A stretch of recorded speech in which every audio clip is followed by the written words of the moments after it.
Hello student, welcome back to my teas 24/7। This is Anita Sharma, your history mentor. Student, आज के इस video में हम जानेंगे उस 1000 साल पुरानी जर्नी के बारे में जिसमें बहुत सारे थिंकर्स और फिलोसफर्स होते हैं। किस तरीके से उन्होंने इस वर्ल्ड को जाना, इस संसार को जाना, संसार में क्या क्या चीज़ें होती हैं, लाइफ की रियलिटी क्या है, इस तरह के जाना। और यही चीज़ें जान करके उन्होंने लोगों को किस तरीके से इन्फ्लुएंस किया अपने आइडियाज़ के थ्रू, राइट। और फिर लोग धीरे धीरे जब इन पर विश्वास करने लग जाएंगे, इन पर बिलीव करने लग जाएंगे, देन उनके वो फॉलोअर्स बन जाएंगे। फिर इनकी डेथ के बाद लोग इन्हीं की ही इनके आइडियाज़ से इन्फ्लुएंस होकर इन पर बिल्डिंग और मॉन्यूमेंट्स वगैरह बनाएंगे, जहाँ पर वो उनको वर्शिप करेंगे, मेडिटेट करेंगे वगैरह वगैरह। इस चैप्टर के अंदर मेनली हम बौद्धिज्म, जैनिज्म और टेम्पल्स वगैरह के बारे में पढ़ने वाले हैं, ठीक है। बाकी दूसरे थोड़े थोड़े धर्मों का इमर्जेंस हो गया था, सभी चीज़ों के बारे में यहाँ पर जानने वाले हैं। मेनली इस चैप्टर के अंदर हम बौद्धिज्म और जैनिज्म के बारे में जानने वाले हैं, स्तूपास के बारे में जानने वाले हैं, ठीक है। तो आज का हमारा ये जो सेशन रहेगा, ये है हमारा हिस्ट्री का चैप्टर 4, जिसका नाम है थिंकर्स, बिलीव्स एंड बिल्डिंग, ठीक है। जैसे कि मैंने बताया, थिंकर्स कौन होते हैं? जो सोसाइटी में कुछ चेंज लेकर आएंगे। जो पहले हमने प्रीवियस चैप्टर तक पढ़ा कि ब्राह्मणों की डोमिनेंस बढ़ती चली जा रही थी, है ना, और ये पूजा पाठ, रीति रिवाज, ये सब लोग फॉलो कर रहे थे, लेकिन इनको फॉलो करते हुए लोगों को कोई फायदा नहीं हो रहा था। अब लोग फेडअप हो चुके थे, उनको एक अच्छा सही मार्ग जो है वो चाहिए था। और ये थिंकर जो है उनको वो रास्ता दिखाएंगे जिस पर चलकर वो अपनी लाइफ को बहुत ज़्यादा एक हैप्पीनेस वाली बना सकते हैं, ठीक है, हैप्पी लाइफ बना सकते हैं। जब लोग फिर धीरे धीरे इन पर विश्वास करने लगेंगे और फिर इनके डेथ के बाद इनको वर्शिप करने के लिए, मेडिटेट करने के लिए बिल्डिंग्स वगैरह बनाएंगे, ठीक है। तो स्टार्ट करते हैं, इस चैप्टर को पूरी तरीके से समझेंगे। और ये चैप्टर भी बाकी के चैप्टर्स की तरह बहुत इंपॉर्टेंट होने वाला है। इस चैप्टर से आपके हर तरह के क्वेश्चन आएंगे, आपके 1 मार्क क्वेश्चन, आपके शॉर्ट आंसर्स, आपके लॉन्ग आंसर्स, साथ साथ में इसमें सोर्स बेस्ड क्वेश्चन भी आएगा और इससे मैप बेस्ड क्वेश्चंस भी आते हैं, ठीक है। तो ये चैप्टर भी बहुत बहुत ज़्यादा इंपॉर्टेंट है। स्टार्ट करते हैं एक मोटिवेशन कोट के साथ। तो आज का मोटिवेशन कोट क्या कहता है कि अपने संघर्ष को अपना जुनून बना लो, अपने संघर्ष को अपना जुनून बना लो, जब तक वो तुम्हारी कहानी ना लिख दे। तो जुनून बनाने के लिए क्या करनी होगी? कड़ी मेहनत करनी होगी। और जब कड़ी मेहनत करोगे तो जाहिर सी बात है कि रिजल्ट भी अच्छा आएगा। तो बस रिजल्ट अच्छा लाने के लिए आज मेहनत करो, डेफिनेटली आपका रिजल्ट बहुत बहुत अच्छा आएगा कल, ठीक है। इसी के साथ स्टार्ट करते हैं हम थिंकर्स, बिलीव्स और बिल्डिंग। तो सबसे पहले हम इंट्रोडक्शन पर बात करते हैं कि बेसिकली हम इस चैप्टर के अंदर क्या क्या चीज़ें पढ़ने वाले हैं, किस पर फोकस करने वाले हैं वगैरह वगैरह। तो सबसे पहले हम बात करते हैं a long journey across 1,000 years to read about the philosopher and their attempts to understand the world they habited। तो जिस संसार में हम रहते हैं वो संसार क्या है, इस संसार को जान करके लोगों को उन्होंने क्या दिए, अपने आइडियाज़ को उन्होंने एक्सप्रेस किया, ठीक है। उसके बाद देयर आइडियाज़ वर कंपाइल्ड, उनके जो ये आइडियाज़ थे उनको कंपाइल किया गया, ठीक है, चाहे वो ऑरली थे, ठीक है। ऑरली जो उन्होंने बोले थे तो उसी को ही रिटन फॉर्म में लिख दिया गया, राइट। तो written text as well express in their architecture and structures, ठीक है, जैसे स्तूपास हो गए, राइट, टेम्पल्स हो गए। These are the indicative and the enduring influence these thinkers had on people. यही लोग जो है वो लोगों को एक सही और सच्चा धर्म का रास्ता दिखाएंगे और लोग इस पर चलकर अपनी लाइफ में खुशियां ही खुशियां पा सकेंगे, ठीक है। Now the sources that the historian used to reconstruct the exciting world, the ideas and the belief including the Buddhism, Jainism and the Brahminical texts, as well as large and the impressive body of the material remains including the monuments और inscriptions। अब देखो क्या होता है कि आप ये तो अच्छी तरह जानते होंगे कि मान लो आपने सोशल मीडिया पर देखा होगा कि यार इतनी पुरानी मूर्ति जो है वो ज़मीन के अंदर से मिली है। तो लोग क्या करते हैं, उसी जहाँ पर वो मूर्ति बनी निकली है उसी पर ही बहुत बड़ा सा टेम्पल बना देते हैं, लोग वहीं पर जाकर को वर्शिप करने लगते हैं। तो कहने का मतलब ये कि जो भी थिंकर्स थे, जो भी फिलोसफर्स थे, है ना, तो इन्होंने लोगों को वो सही रास्ता, अच्छा रास्ता दिखाया। तो उनकी डेथ के बाद लोग क्या करेंगे, जहां पर उनकी डेथ हुई है उन्हीं पर ही वो उनके मॉन्यूमेंट्स वगैरह बना देंगे, जहां पर उनको वो जाकर के वर्शिप और मेडिटेट कर सकते हैं। ये पूरा का पूरा इंट्रोडक्शन पार्ट में बताया हुआ है। नेक्स्ट हम बात करेंगे इंट्रोडक्शन पार्ट में ही आगे। अब इसी तरह के देखो यहाँ पर एग्जाम्पल, सबसे पहले हमारी एनसीईआरटी के अंदर ये एग्जाम्पल सेट किया गया है कि भोपाल की बेगम थी, ठीक है। ये कौन है? ये है आपके शाहजहां बेगम, ये भोपाल की बेगम है, ठीक है। अब मैडम इसको क्यों बताया गया, इनका क्या रोल था, ठीक है, जिनका रूलिंग पीरियड बताया गया 1868 से लेकर के 1901 का। इनका रोल ये था कि भोपाल में है सांची स्तूपा, ठीक है। सांची स्तूपा को प्रिजर्व करने में इनका एक बहुत बड़ा कॉन्ट्रीब्यूशन रहा है, ठीक है। इनका और इनकी जो सक्सेसर थी सुल्तान जान बेगम, इनका बहुत बड़ा कंट्रीब्यूशन रहा है, ठीक है। अगर ये सांची स्तूपा को प्रिजर्व नहीं करती तो सांची स्तूपा आज हम उसको देख नहीं पाते, ठीक है, वो भी बाकी स्तूपास की तरह, जैसे जो आपका अमरावती स्तूपा था उसकी तरह वो भी बिल्कुल वैनिश हो जाता, बिल्कुल खत्म हो जाता। तो सांची स्तूपा जो हमारे देश की जो एक बहुत पुरानी और बहुत ही एक मतलब रिलीजियस बिल्डिंग है, हम कह सकते हैं बौद्धिज्म से रिलेटेड है, अगर उसको नहीं बचाते तो आज हम बौद्धिज्म के बारे में या फिर हम स्तूपास के बारे में इतना कुछ नहीं जान पाते। तो इनका कंट्रीब्यूशन इतना बड़ा रहा है सांची स्तूपा को प्रिजर्व करने में। 19th सेंचुरी में यूरोपियन वर वेरी इंटरेस्टेड, तो 19th सेंचुरी तक यूरोपियन आ चुके थे, है ना, तो वो सांची स्तूपा को देखकर बहुत इंप्रेस होते हैं और उनको लगता है कि यार ये चीज ना इंडिया में नहीं होनी चाहिए, ये चीज हमारी कंट्री के अंदर होनी चाहिए। तो वो क्या करते हैं, भोपाल की बेगम, ये जो थी शाहजहां बेगम, इनसे परमिशन लेते हैं कि ये जो बिल्डिंग है ये टूट फूट गई है, क्या हम इनके स्कल्पचर्स को निकालकर अपनी कंट्री में ले जा सकते हैं। तब तक भोपाल की बेगम को पता नहीं था कि एक्चुअल में ये क्या चीज है और ये हमारे देश की धरोहर है और हमें इसको बचाना चाहिए। तब तक वो बिल्कुल अनअवेयर थी, है ना। तो अब क्या आएगा, किसी न किसी के दिमाग में तो आएगा ना कि भाई ये जो है उन्होंने इसके अंदर क्या देखा, किसके अंदर, सांची स्तूपा के अंदर, इनके स्कल्पचर्स के अंदर। इसका मतलब ये कि जरूर कुछ ना कुछ दाल में काला है, जरूर इसमें कुछ ना कुछ अच्छी बात छुपी होगी, तभी अपनी कंट्री में ले जाने, नहीं तो टूटी फूटी चीजों का ये क्या करेंगे। अब इस पर रिसर्च स्टार्ट हुई। रिसर्च स्टार्ट करने के बाद फिर भोपाल की बेगम को बताया गया कि ये हमारे देश की धरोहर है और आपको इसको प्रिजर्व करना है, अदरवाइज तो ये भी क्या करेंगे, हड़प्पा सिविलाइजेशन के जो भी हमें ब्रिक्स मिले थे, है ना, टूटे फूटे जो खंडर थे, तो उनकी ब्रिक्स निकाल करके वो यूज कर रहे थे। सेम इसी तरीके से अगर ब्रिक रॉबर्स की नजर इस पर पड़ गई तो यहां से भी ईंटों को निकाल कर वो किसी काम में अपना यूज कर लेंगे। तो भाई अभी टाइम है, इसको प्रिजर्व कर लो। और ये सारी चीजें, सारी इंफॉर्मेशन देने वाले कौन थे, जॉन मार्शल थे, ठीक है। तो जॉन मार्शल ने भोपाल की बेगम को बताया कि फटाफट करो, जल्दी करो, इसको बचाने की कोशिश करो, अदरवाइज तो ये लूट लूट कर सब कुछ ले जाएंगे और हमारे पास कुछ नहीं रहेगा, ठीक है।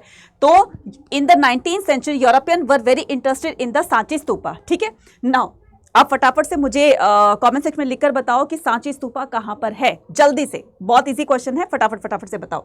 तो the rulers of the Bhopal, Shahjahan Begum और उनकी जो सक्सेसर थी Sultan Jahan Begum, provide the money for the preservation of the ancient site. अब कैसे प्रिजर्व किया इनको, इसकी कहानी को जानते हैं। प्रिजर्व करने के लिए इन्होंने सबसे पहले क्या किया, प्रिजर्व करने के लिए सबसे पहले उस सांची स्तूपा जहां पर था, ठीक है, चाहे वो किसी भी कंडीशन में था, उसको चारों तरफ से फोर्टिफाइड कर दिया। फोर्टिफाइड करने के बाद ताकि ब्रिक रॉबर्स उनकी ईंटों को निकालकर यूज ना करे, तो पहले उनकी निगाहों से बचाना है उसको, ठीक है। फोर्टिफाइड कर दिया। फिर धीरे धीरे क्या किया गया, क्योंकि वो कमिटमेंट कर चुकी थी किसको, यूरोपियन को, कि हाँ भाई तुम ले जाओ। अब अपनी कमिटमेंट तो झूठी साबित नहीं होने देना चाहती थी, तो कहते हैं ना कि पहले अपनी बात के बहुत ज्यादा पक्के होते थे, जो बात एक बार कह दी वो पत्थर की लकीर होती थी। तो कहते हैं ना कि रघुकुल रीत सदा चली आई, जान जाए पर वचन ना जाए। एक बार जो कमिटमेंट कर दी मतलब कर दी।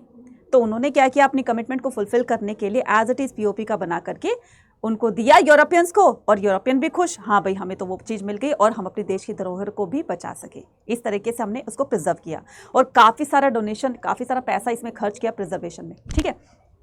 नाउ थिंकर्स, बिलीव्स और बिल्डिंग में हम क्या करेंगे, कौन कौन से थिंकर्स हुए जिन्होंने, वो तो जस्ट एक इंट्रोडक्शन था, जिन्होंने सोसाइटी को चेंज करने की रिस्पॉन्सिबिलिटी अपने कंधों पर उठाई, ठीक है। तो यहां पर कुछ एक एग्जाम्पल दिए और यहां से बहुत बार क्वेश्चन आया हुआ, ध्यान से देखिएगा, ठीक है।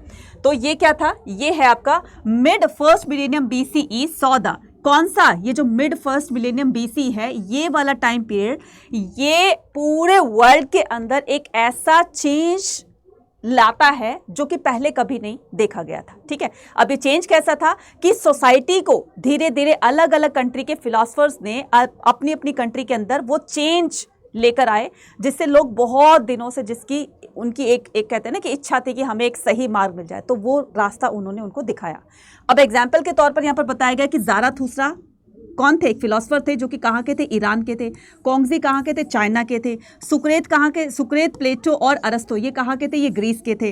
और and the Mahavira and the Gautam Buddha ये कहाँ के थे, इंडिया के। तो ऐसे बहुत सारे फिलोसफर्स हुए हैं, ये कुछ एक एग्जाम्पल दिए हैं जिन्होंने धीरे धीरे अपनी सोसाइटी को चेंज किया, लोगों को सही रास्ता दिखाया और पिछले जो पुराने रीति रिवाज थे उसको चेंज किया, है ना, कि ये सही नहीं है तो ये ऐसे होना चाहिए, राइट। जैसे आपकी क्लास में होता है ना कि क्लास में कोई चीज़ ठीक नहीं हो रही है ना, तो आप क्या कहते हो कि यार ये चीज़ ठीक नहीं हो रही है, तो ये चीज़ हमें मैडम को बतानी चाहिए, है ना, टीचर को बतानी चाहिए। तो आप अपना जो व्यू है, अपना जो ओपिनियन है वो टीचर के सामने रखते हो कि मैम जो है ऐसा होना चाहिए।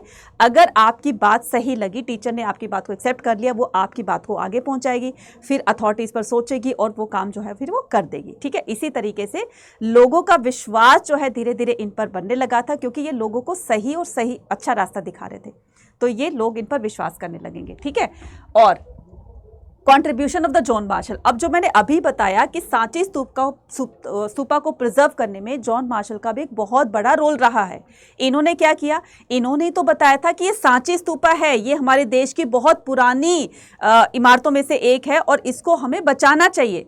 तो उन्होंने कहा क्यों बचाना चाहिए, मुझे तो कुछ नहीं पता इसके बारे में, सांची स्तूपा के बारे में क्या है, इसके पीछे की हिस्ट्री क्या है, तो आप एक काम करो, इसकी सारी की सारी इंफॉर्मेशन निकाल के मुझे दो, तब तक मैं क्या करती हूँ, ठीक है आपके कहने पर इसको फोर्टिफाइड करा देते हैं, है ना, बड़ी बड़ी दीवारों से घेराबंदी करा दी। तो फिर जॉन मार्शल ने दिन रात एक करके इस पर क्या किया, इस पर पूरी रिसर्च की और इन्फॉर्मेशन इसकी तैयार करी, और वो इन्फॉर्मेशन कलेक्ट करके रिपोर्ट बना करके और भोपाल की बेगम को दे दिया।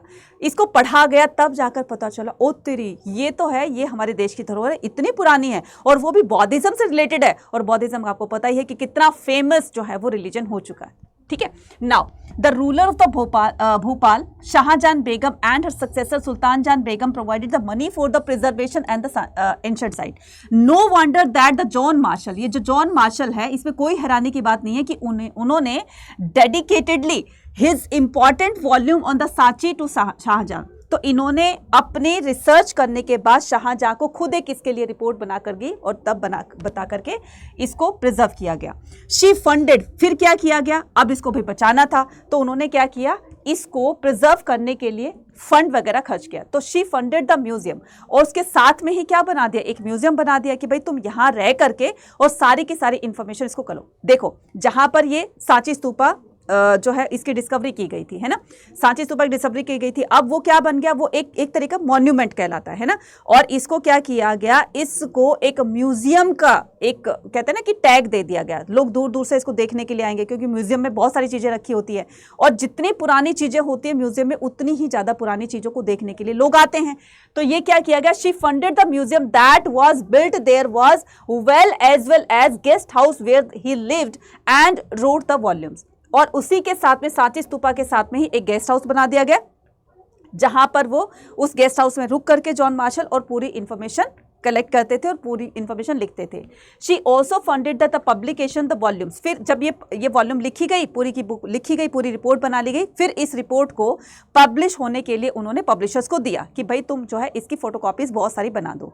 फिर उन फोटोकॉपीज को डिस्ट्रीब्यूट किया गया, लोगों ने इसको पढ़ा, लोगों ने फिर सांची स्तूपा के बारे में जाना, और धीरे धीरे लोग जो है सांची स्तूपा को देखने के लिए फिर दूर दूर से लोग यहाँ पर डिवोटीज जो भी इनके फॉलोवर्स थे वो आने लगे, और इस तरीके से यहाँ पर एक ये क्या बन जाती है, एक जानी मानी फेमस बिल्डिंग बन जाती है। ठीक है, नाउ अब हम क्या करेंगे, सैक्रिफिशियल ट्रेडिशन की बात करते हैं। मैडम ये सैक्रिफिशियल ट्रेडिशन क्या होता है, जैसे कि हमने 3rd चैप्टर तक पढ़ा था कि ब्राह्मणों की डोमिनेंस हो चुकी थी, है ना, सोसाइटी पर। जो एक बार वो ब्राह्मण कहते थे वो पत्थर की लकीर होते थे, मतलब राजा भी फॉलो किया करते थे और बाकी के लोग भी फॉलो किया करते थे। अब इसी तरीके से जो भी जैसे ब्राह्मण होते थे, क्षत्रिय होते थे, तो ये गुरुजी के आश्रम में जाया करते थे शिक्षा दीक्षा लेने के लिए। आपने बहुत सारी सीरियल्स में देखा होगा या फिर रामायण महाभारत में देखा होगा। इवन भगवान श्री रामचंद्र भी जब वनवास गए थे तो वो भी क्या करते थे, लाइफ की रियलिटी को जानने के लिए ऋषि मुनियों के पास रुकते थे, है ना, और जीवन के बारे में जानते थे ना, आप तो ये देख ही रहे होंगे। तो क्या करते थे, ये गुरुजी हैं, गुरुजी के पास बैठकर जो ये शिक्षा दीक्षा लिया करते थे, तो ये जो इनके जो स्टूडेंट्स होते थे ये लाइफ की रियलिटी को जानना चाहते थे, वर्ल्ड को जानना चाहते थे, लाइफ किस तरीके से हम अच्छे लीड कर सकते हैं उस चीज़ के बारे में जानना चाहते थे, है ना। तो there were the several tradition thought that the religious believes and practice. तो हमारी इंडियन सोसाइटी के अंदर ऐसे बहुत सारी एक्टिविटीज़ हो रही थी रिलीजियस को लेकर के, जिसमें लोग अलग अलग तरीके से अपने धर्म की एक्टिविटीज़ किया करते थे, रिलीजियस एक्टिविटीज़ किया करते थे, पूजा पाठ, हवन यज्ञ, प्रार्थनाएं करना, भजन कीर्तन करना, ये वर्ग है ना। तो इंक्लूडिंग दैट अर्ली वैदिक ट्रेडिशन। तो यहाँ पर अर्ली वैदिक ट्रेडिशन की बात की गई है। तो अर्ली वैदिक ट्रेडिशन किसको बोला गया बच्चा, ऋग्वेद को। अर्ली वैदिक ट्रेडिशन में ऋग्वेद को कंपोज किया गया था। अब ऋग्वेद को कब कंपोज किया गया था, ये आएगा आपका 1500 to 1000 BC में। बहुत इंपॉर्टेंट डेट है, हमेशा पूछी जाती है, ठीक है। Many ideas found in the Upanishad. Madam ये उपनिषद क्या होता है, उप प्लस निषद, उप प्लस निषद, यानी कि उप का मतलब होता है क्या, नियर। उप का मतलब क्या होता है, नजदीक, यानी कि नियर, ठीक है, नियर। और निषद का मतलब होता है गुरु के समीप, गुरु के पास बैठकर ली गई शिक्षा दीक्षा क्या कहलाती है, जिसमें वो लाइफ की रियलिटी के बारे में जानना चाहते हैं, उसको क्या कहा गया है, उपनिषद कहा गया है। ये जानते थे कि गुरुजी ऐसा क्यों होता है कि हमारी लाइफ में ये दुख, ये दर्द, ये क्यों आते हैं, कष्ट पीड़ा क्यों आती है, गुरुजी उनको बताया करते थे, है ना, पास में बैठ करके सारी शिक्षा दीक्षा लिया करते थे, और वही लाइफ की जो रियलिटी होती है उसी को ही उपनिषद वगैरह में लिखा गया। ठीक है, तो show that the people were curious about the meaning of the life possibility after। तो क्या हमारी लाइफ जो है वो डेथ के बाद भी पॉसिबल है, क्या हम डेथ के बाद भी सर्वाइव कर सकते हैं क्या, इस तरह की क्वेश्चन जो है वो गुरु जी से किया करते थे। और साथ साथ में after death and rebirth, rebirth के ऊपर भी क्वेश्चन करते थे, है ना, पुनर्जन्म जिसको बोलते हैं। People also began the questioning significance the sacrificial tradition. और जो हम ये पूजा पाठ करते हैं, वेद पढ़ते हैं या फिर हवन यज्ञ वगैरह करते हैं, इनका हमारी लाइफ में क्या इंपॉर्टेंस है, ठीक है, ये किस तरीके का महत्व रखते हैं हमारी लाइफ में, गुरुजी आप हमें ये भी बता दीजिए। अगर इनको हम करते हैं हवन यज्ञ वगैरह को तो इससे हमें क्या लाभ होगा, अगर नहीं करते हैं तो इससे हमें क्या नुकसान होगा, ये सारी चीज़ें वो पूछते थे, क्यूरियोसिटीली पूछते थे, है ना। नेक्स्ट आता है आपके पास क्या, डिबेट और डिस्कशन की बात करते हैं। ठीक है, अब उस टाइम में आपको भी पता है कि वैदिक ट्रेडिशन चल रहा था, पूजा पाठ हवन यज्ञ वगैरह ये सब चल रहा था, है ना, और वेदों को पढ़ने का, वेदों को पढ़ने का और लोगों को उसके बारे में बताने का, ठीक है, ये राइट किसको दिया गया था, ये ब्राह्मणों का राइट था, है ना। तो अब धीरे धीरे वेदों की जगह पर पुराण भी आने लगे थे, और पुराणों को पढ़ने का एक तरीका होता था कि इसको जोर जोर से पढ़ा जाता था, है ना, तो ताकि सारे बाकी जो लोग होते हैं उसको सुन लिया करते हैं। तो बुद्धिस्ट टेक्स्ट मेंशन दा, तो ऐसे ही क्या होता था कि ब्राह्मणों के बनाए हुए रूल पर क्वेश्चंस करना कि भाई तुमने ऐसे रूल क्यों बनाए हुए हैं, तुमने लोगों को ये बोला है कि पूजा पाठ करने से तुम्हारी लाइफ बहुत अच्छी हो जाएगी, तुम्हारे सारे दुख दर्द दूर हो जाएंगे, ऐसा होता है क्या? अगर मान लो कोई पूजा पाठ नहीं कर रहा है तो उसकी लाइफ में दुख ही दुख आएंगे, भगवान उससे क्या हमेशा हमेशा के लिए रूठ जाएंगे, और जो कर रहा है क्या भगवान उसको हमेशा खुशियाँ देंगे, उसके लाइफ में कभी भी कोई दुख नहीं आएगा, क्यों?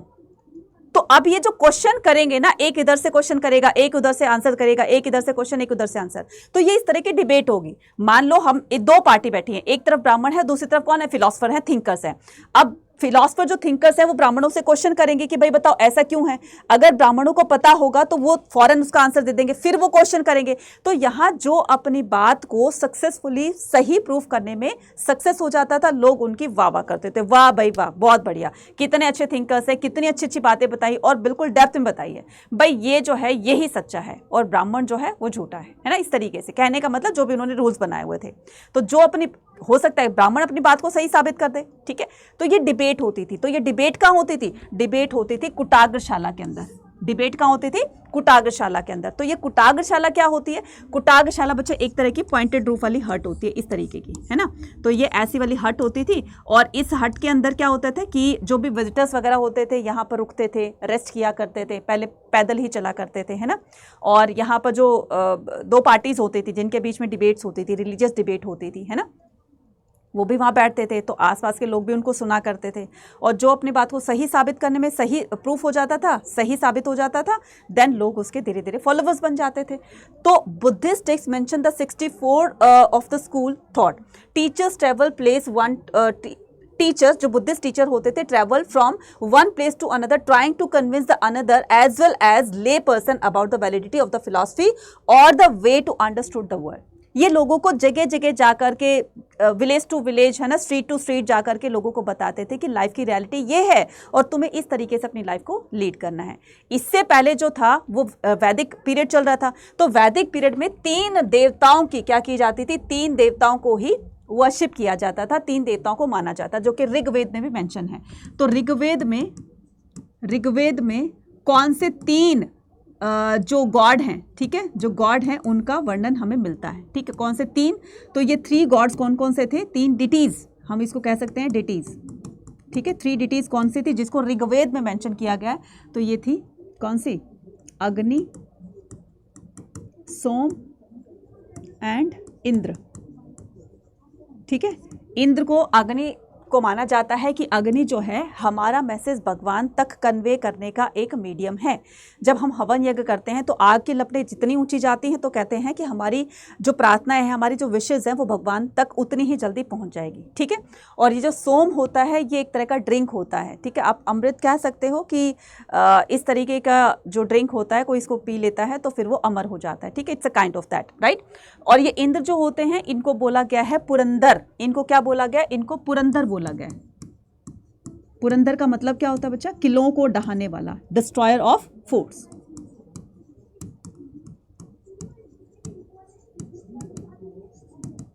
ठीक है। और इनको war of, God of war भी कहा जाता है। क्या कहा जाता है? गॉड ऑफ वॉर, युद्ध का देवता भी कहा जाता है ना, बारिश का देवता भी कहा जाता है, ठीक है। तो इनको अलग अलग नामों से बोला जाता था।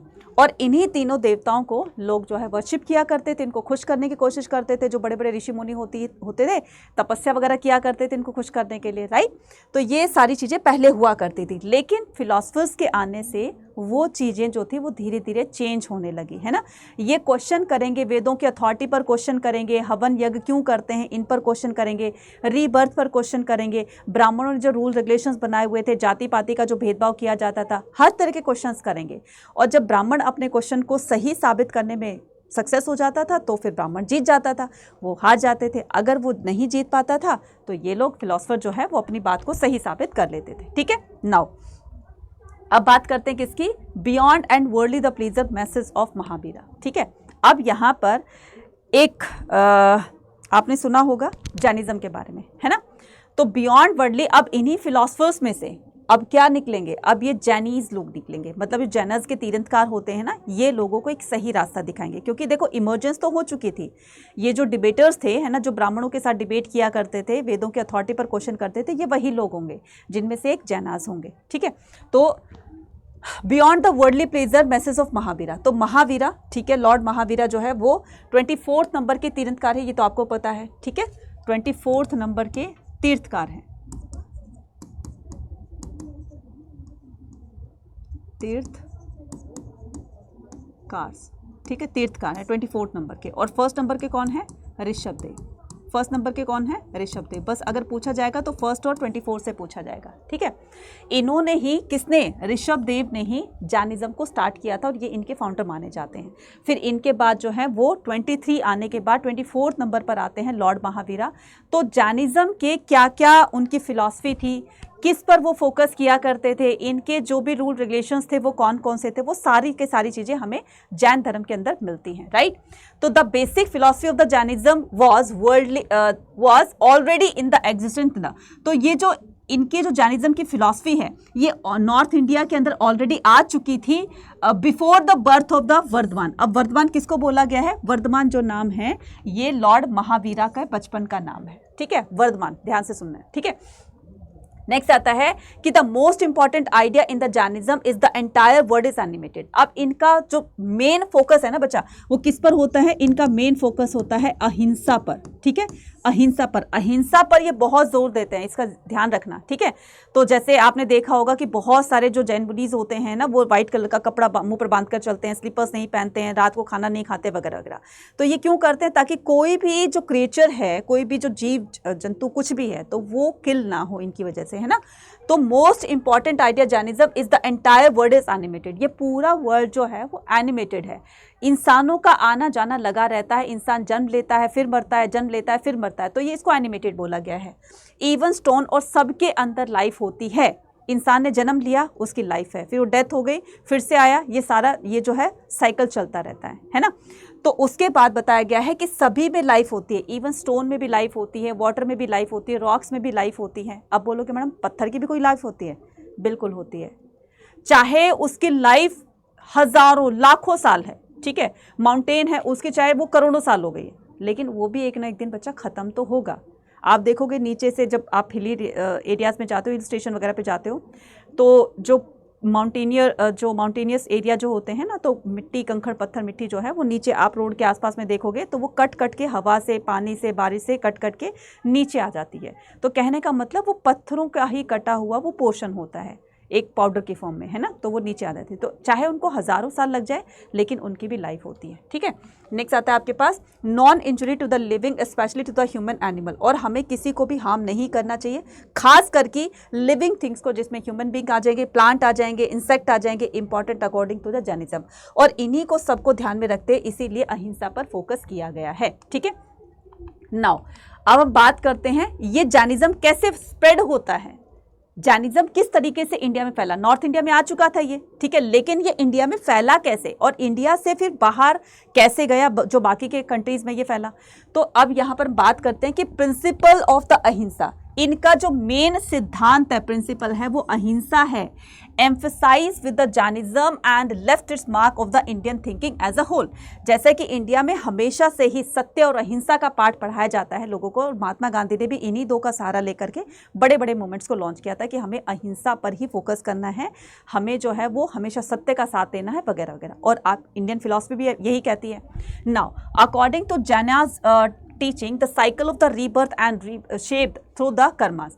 अब ये जैनिज्म क्या कहता है, जैनिज्म के अकॉर्डिंग, जैनिज्म की टीचिंग्स के अकॉर्डिंग हमारे जो कर्म है ना, उसी के बिहाफ पर हमारा बर्थ डिसाइड होता है।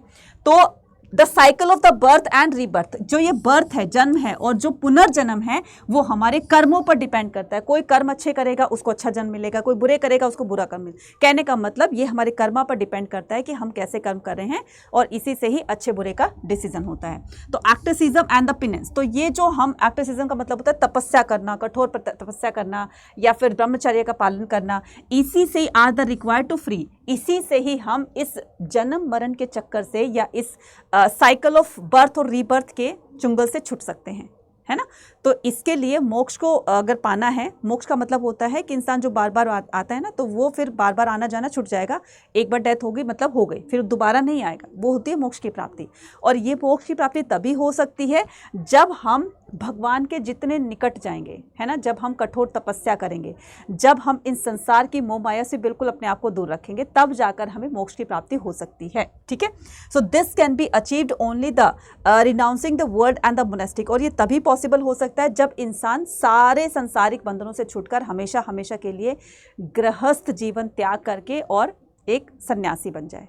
क्योंकि सन्यासी बनेगा तभी जाकर के वो भगवान के नज़दीक जाएगा, अदरवाइज तो वो सारे दिन ये आज बच्चों के लिए ये लेकर जाना है, आज बच्चों की जो है नोटबुक ख़त्म हो गई है, आज बच्चों के लिए पेन लेकर जाना है, स्टेशनरी लेकर जानी है, आज बच्चों के लिए ये खाने के लिए लेकर जाना है, फिर वो दिमाग में वही चीज़ें घूमती रहेगी। तो पहले गृहस्थ जीवन को त्यागना है, देन उसके बाद सन्यासी बनना है, और तभी हम जा करके हम मोक्ष की प्राप्ति कर सकते हैं तपस्या करके, राइट। उसके बाद यहाँ पर 5 ओव्स आते हैं।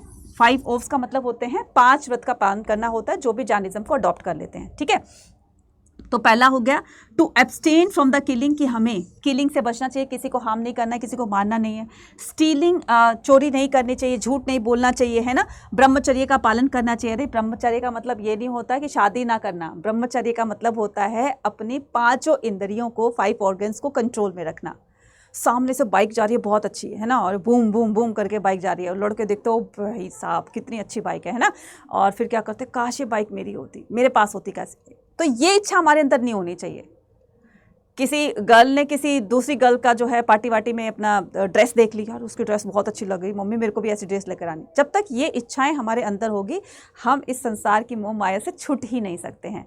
तो हमें क्या करना है, हमें अपनी 5 सेंस ऑफ ऑर्गन्स जो होती है उनको कंट्रोल में करना है। चाहे कितनी अच्छी चीज़ हमारे सामने क्यों ना जाए, नहीं, मेरे पास जितना है मैं उसी में सही हूँ, है ना। ये हमारी थिंकिंग होनी चाहिए। And abstain from the possessing property, ठीक है। और हमें दूसरों की प्रॉपर्टी पर तो बिल्कुल बुरी नज़र नहीं डालनी है। ट्रक के पीछे लिखा होता है ना, बुरी नज़र वाले तेरा मुंह काला, क्यों लिखा होता है कि हमें किसी की दूसरी प्रॉपर्टी पर बुरी नज़र नहीं डालनी है। भाई अपनी प्रॉपर्टी तक लिमिटेड रहो ना तुम लोग, ठीक है। चलिए नेक्स्ट आता है हमारे पास क्या, नेक्स्ट आता है Jainism spread to many parts of India like the Buddhist. Jaina scholar, अब जैनिज्म भी बुद्धिस्ट की तरह से बहुत तेजी से जो है वो इंडिया के अंदर फैलता है, ठीक है। और इनकी जो फिलॉसफी होती थी या इनके जो आइडियाज़ होते थे, टीचिंग्स होती थी, तो लोगों ने इनकी डेथ के बाद इनको बुक्स में लिखना स्टार्ट कर दिया ताकि आने वाली जनरेशन इन बुक्स को पढ़े और वो भी जैनिज्म के फॉलोवर्स बन जाए, ठीक है। तो इन्होंने बुक्स के माध्यम से लोगों को अवेयर करना स्टार्ट किया। और ये जो बुक होती थी ये संस्कृत, प्राकृत और तमिल लैंग्वेज में होती थी। हो सकता है यही 3 लैंग्वेज जो है उस टाइम में प्रचलन में रही हो, इसीलिए इन 3 टेक्स्ट ये जो लैंग्वेज होती थी इन टेक्स्ट बुक्स में हमें उस तरह की लैंग्वेज मिली। Some of the earliest stone sculptures, और फिर उसके बाद ये जो 24th तीर्थकार देख रहे हो ना बच्चे, जैसे जैसे इनकी डेथ होती गई इनके फॉलोवर्स ने जो भी जिसको मानता है तो उनकी मूर्तियां बना करके टेम्पल्स में रखवाना स्टार्ट किया और इनकी वर्शिपिंग स्टार्ट कर दी, है ना। तो ये उनके फॉलोवर्स ने ही ये सब कुछ किया था, राइट। अब यहाँ पर आता है कि जैसे जैसे, ठीक है, इनकी मूर्तियां बनने लगी तो अब इसमें भी ना 2 सेक्ट बन जाएंगे, है ना, 2 सेक्ट बन जाएंगे, मतलब इसमें 2 ब्रांचेस बन जाएंगी। अब 2 ब्रांचेस कौन कौन सी हैं यहाँ पर मैं बता देती हूँ सो दैट आप उसको अच्छे से क्लियर कर सको, ठीक है। 2 ब्रांचेस हम यहाँ पर करेंगे। तो एक होती है आपकी कौन सी, एक होती है दिगंबर और एक होती है श्वेतांबर, ठीक है।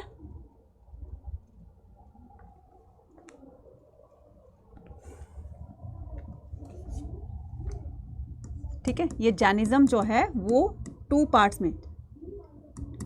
में डिवाइड हो जाता है, मतलब इसकी 2 ब्रांचेस बन जाती हैं, राइट। एक होता है आपका कौन सा, एक होता है दिगंबर, ठीक है, एक होती है आपके श्वेतांबर, ठीक है। दिगंबर में आपने देखा होगा कि कुछ लोग जो जैन मुनि होते हैं वो बिल्कुल नेक्ड होते हैं, मतलब कपड़े वपड़े नहीं पहनते हैं। हालांकि वो कहते हैं कि हमें किस बात की शर्म, क्योंकि इंसान बिना कपड़ों के ही तो संसार में आता है ना। तो वो जो हैं वो अपने आप को ये समझते हैं कि हम शरीर को जितना हम कष्ट देंगे उतने ही ज़्यादा हम भगवान के नज़दीक जाएंगे, उतनी ही जल्दी हम मोक्ष की प्राप्ति कर सकेंगे। तो इनकी ये फिलॉसफी थी, ये थिंकिंग थी। और श्वेतांबर का मतलब, श्वेत का मतलब क्या होता है बच्चा, वाइट। जो वाइट कलर के कपड़े पहनते हैं, जो वाइट कलर्ड क्लोथ्स, ठीक है, जो वियर करते हैं, right, wearer of white colour clothes, ठीक है। ये क्या करते हैं, मुंह पर कपड़ा बांधते हैं, है ना, वाइट कलर का, और वाइट कलर के पूरे इनके जो धोती होती है ना। पैरों में स्लीपर नहीं पहनते हैं, क्योंकि पैरों में स्लीपर पहनेंगे तो उनके चलने से बहुत सारे जर्म्स जो है उनकी चप्पल के नीचे आकर जो है वो मारे जाते हैं। तो ये इन्होंने कहा ना कि हम बिल्कुल भी अहिंसा नहीं करना चाहते, मतलब हिंसा नहीं करना चाहते, है ना, अहिंसा पर फोकस करते थे। रात के टाइम वो बिल्कुल जो है वो खाना नहीं खाते, कुछ खाएंगे नहीं, क्योंकि देखो इनका मानना होता था जब ये मुँह पर अपना वाइट कलर का कपड़ा बांध कर रखते थे तो जब हम ब्रीदिंग करते हैं, कुछ बोलते हैं, तो बहुत सारे जर्म्स हवा में होते हैं जो हमें दिखाई नहीं देते, तो वो धीरे धीरे हमारे बॉडी के अंदर एंटर कर जाते हैं और वो किल हो जाते हैं। स्लीपर पहनेंगे तो स्लीपर्स की वजह से भी वो किल हो जाते हैं। और जब हम रात में खाना खाते हैं तो हवा में बहुत सारे जर्म्स होते हैं, तो जैसे हम खाना खाएंगे तो वो जर्म्स हमारे बॉडी के अंदर एंटर कर जाएंगे, वो किल हो जाएंगे। इसीलिए इनके कुछ ऐसे कठोर नियम कानून होते हैं जिसको वो फॉलो करते हैं। तो जैनिज्म 2 पार्ट्स में डिवाइड हो गया था, दिगंबर और श्वेतांबर, ठीक है। Now come on the next, that is, अब आते हैं बौद्धिज्म पर। यहाँ से हमारा बौद्धिज्म स्टार्ट हो जाता है। सिद्धार्थ, ठीक है, सिद्धार्थ ये बौद्धिज्म के फाउंडर हैं, ठीक है। तो Siddharth was son of the chief. तो सिद्धार्थ किनका नाम था बच्चा, सिद्धार्थ जो था वो गौतम बुद्ध के बचपन का नाम था, है ना। और ये जो है इनके फादर शाक्य क्लान के क्या थे, चीफ थे, ठीक है। क्लान क्या होती है, ट्राइब होती है ना। तो उनके हेड थे, मतलब एक तरीके के राजा मान लो। तो ये क्या थे, एक प्रिंस थे, ठीक है। तो the search of the truth he explore that. तो ये क्या होता है कि 13 या 14 डेज के बाद जैसे इनका बर्थ हुआ था तो इनकी मदर जो थी, जिनका नाम था महामाया, जिनका नाम क्या था, महामाया, ठीक है। तो महामाया इनकी डेथ के, इनके जन्म के 14 या 15 डे बाद जो है उनकी डेथ हो जाती है, ठीक है। और फिर ये इनकी मासी ने, फिर इनकी मासी कौन थी, महाप्रजापति गौतमी, ठीक है। मासी कौन थी, महाप्रजापति गौतमी, ठीक है, गौतमी। तो इन्होंने फिर क्या किया, इन्होंने ही गौतम बुद्ध को, ठीक है, इन्होंने ही गौतम बुद्ध को पाल पोस कर बड़ा किया था, ठीक है, नर्चर किया था, राइट बच्चा। तो महामाया के बाद इनकी जो फॉस्टर मदर थी उनका नाम क्या था, महाप्रजापति गौतमी, और महाप्रजापति गौतमी के नाम से इनका नाम गौतम रखा गया, और जब इनको एनलाइनमेंट अटेन हो जाती है तब इनका नाम बुद्ध रखा गया था, मतलब ये बुद्ध के नाम से जाने जाने लगे। ठीक है, इनके फादर जो थे वो साक्य क्लान के हेड थे, इसीलिए इनको गौतम बुद्ध को साक्य मुनि के नाम से भी जाना जाता है। किसके नाम से? साक्य मुनि के नाम से भी जाना जाता है। यहाँ से 1 मार्क का क्वेश्चन आएगा, देख लीजिएगा। Historian try to reconstruct the detail of the life of the hagiography. अब ये हेजियोग्राफी क्या होती है? हेजियोग्राफी होती है biography of a Sant, biography of a संत, यानी कि संत की लाइफ पर लिखी गई बुक क्या कहलाती है? हेजियोबायोग्राफी कहलाती है, मतलब हेजियोग्राफी कहलाती है, राइट। तो इनकी बुक पढ़ करके, गौतम बुद्ध की बुक पढ़ करके पता चलता है हमें कि ये गौतम बुद्ध जो हैं वो बौद्धिज्म के फाउंडर थे। इन्होंने बौद्धिज्म को किस तरीके से स्प्रेड किया, इनकी टीचिंग्स क्या थी, इनके रूल रेगुलेशंस क्या थे, तो ये सारी की सारी हमें इनकी बुक से पता चलती है। ठीक है, now he matted for the several. अब ये क्या करते हैं, ये बचपन में प्रिंस थे तो लग्जूरियस लाइफ स्पेंड कर रहे थे, है ना। तो क्या करते हैं कि इनके पापा के एक बार कोर्ट में ना, दरबार में, ठीक है, इनके पापा ने अपने बेटे का भविष्य जानने के लिए कुछ साधु संतों को बुलाया, और साधु संत आते हैं और बेटे को देखते हैं तो कहते हैं कि तुम्हारा बेटा ना, मतलब उनके पापा से कहने लगे तुम्हारा बेटा या तो बहुत बड़ा सन्यासी बनेगा या बहुत बड़ा चक्रवर्ती सम्राट बनेगा। अब सन्यासी की बात सुनकर तो बहुत दुखी हो जाते हैं, और चक्रवर्ती सम्राट की बात सुनकर बहुत ज़्यादा खुश हो जाते हैं कि मैं अपने बेटे को देखो सन्यासी तो नहीं बनने दूंगा। और हर पेरेंट्स यही चाहते हैं कि मेरे बच्चे को किसी तरह का कोई दुख ना हो, है ना। सन्यासी सारा घर बार छोड़ना पड़ेगा, जंगलों में रहना पड़ेगा, तपस्या करनी पड़ेगी, तो शरीर को कितना दुख होगा। नहीं भाई, मैं अपने बच्चे को इस दुख में नहीं देखना सकता। तो उन्होंने सारे ऐश और आराम, सारे के सारे अरेंजमेंट्स महल के अंदर ही करा दिए ताकि ये बाहर ना जाए, बाहर की दुनिया ना देखे। जल्दी इनकी शादी भी कर दी गई कि थोड़ा सा गृहस्थी में मन लगेगा। लेकिन क्या हुआ कि एक बार इनके पापा जो है वो किसी काम से बाहर जाते हैं, तो इन्होंने अपने चैरिटर से बोला, अंकल अंकल मेरे को ले चलो ना, मेरे को बाहर की दुनिया देखनी प्लीज़, मैंने देखी नहीं है कभी, आप ले चलो ना। कहते नहीं, तुम्हारे पापा ने मना किया है, अंकल प्लीज़ जल्दी से आ जाएंगे ना पापा के आने से पहले। तो कहते ठीक है चलो, बच्चा जिद कर रहा था, चलो ठीक है, प्रॉमिस ना पापा के आने से पहले आना है, हाँ ठीक है। तो जाते हैं तो वो लाइफ के 4 बिटर ट्रूथ देखते हैं। तो पहला क्या, पहला जो है एक बहुत ही, जिसको बहुत बड़ी बीमारी लगी होती है, ठीक है, और पूरे बॉडी पर जो है वो बबल्स बने होते हैं, उससे कुछ पीप आउट कर रहा होता है ना। और दूसरा क्या देता है, डेड बॉडी को देखता है। तीसरा जो है एक सिक मैन को, मतलब सिक मैन, डेड बॉडी, एक ओल्ड मैन, और फिर चौथा क्या देखते हैं, सन्यासी देखते हैं। चारों को देख करके वो क्वेश्चन पे क्वेश्चन करते रहते हैं कि अंकल ऐसा क्यों होता है। अंकल ने कहा कि बेटा ये तो लाइफ की रियलिटी है, ठीक है, जो इंसान आया है इस दुनिया के अंदर उसको ये सारी चीज़ें फेस करनी पड़ेगी। कि क्यों फेस करनी पड़ेगी भाई, मुझे नहीं पता, मैं इतना नहीं जानता, मैं तो इतना जानता हूँ कि ये फेस करनी पड़ेगी। अब उस सच्चाई को जानने के लिए अब वो इनके दिमाग में घर कर गई, बहुत सोचते रहे लेकिन नहीं उसका आंसर मिल रहा था। तो उन्होंने डिसाइड किया कि यार इसका मुझे सच जानना है, इसकी सच्चाई को जानने के लिए इन्होंने अपना घर त्याग दिया, है ना। और घर त्यागने की घटना को क्या कहा जाता है, घर त्यागने की घटना को कहा जाता है महाभिनिष्क्रमण, ठीक है। क्या कहा जाता है, देखो अब यहाँ पर हम क्या करते हैं, गौतम बुद्ध की लाइफ से रिलेटेड जो भी सिंबल्स है ना, तो मैं यहाँ पर सिंबल्स लिख ली हूँ और वहाँ पर साथ साथ में इवेंट लिख रही हूँ। तो सिंबल और इवेंट से काफ़ी सारे क्वेश्चंस आते हैं, ध्यान से देखना। तो यहाँ पर मैं लिख देती हूँ इवेंट, ठीक है, यहाँ पर लिख देती हूँ मैं इवेंट, और इधर लिख देती हूँ मैं सिंबल, ठीक है, इधर लिख देती हूँ मैं सिंबल, ठीक है, क्लियर। तो उसको ध्यान से देखिएगा।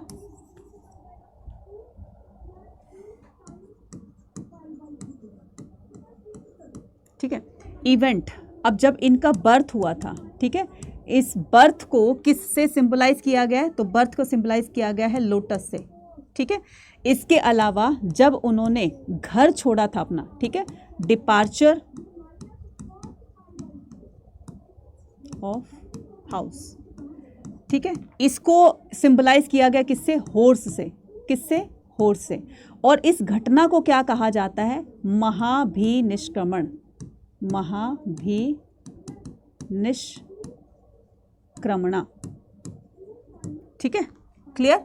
उसके बाद क्या होता है, उसके बाद थर्ड पर बात करते हैं हम, ठीक है। घर से निकल जाते हैं, फिर बहुत दिनों तक ये मेडिटेशन करते हैं। मेडिटेशन करने के बाद आखिरकार इनको क्या होती है, इनको एनलाइटमेंट अटेन हो जाती है, मतलब इनको ज्ञान की प्राप्ति हो जाती है। तो जहाँ पर इनको ज्ञान की प्राप्ति हुई, ठीक है, और उसको किससे सिंबलाइज किया गया है, ठीक है। तो ये हो गया आपका अटेन्ड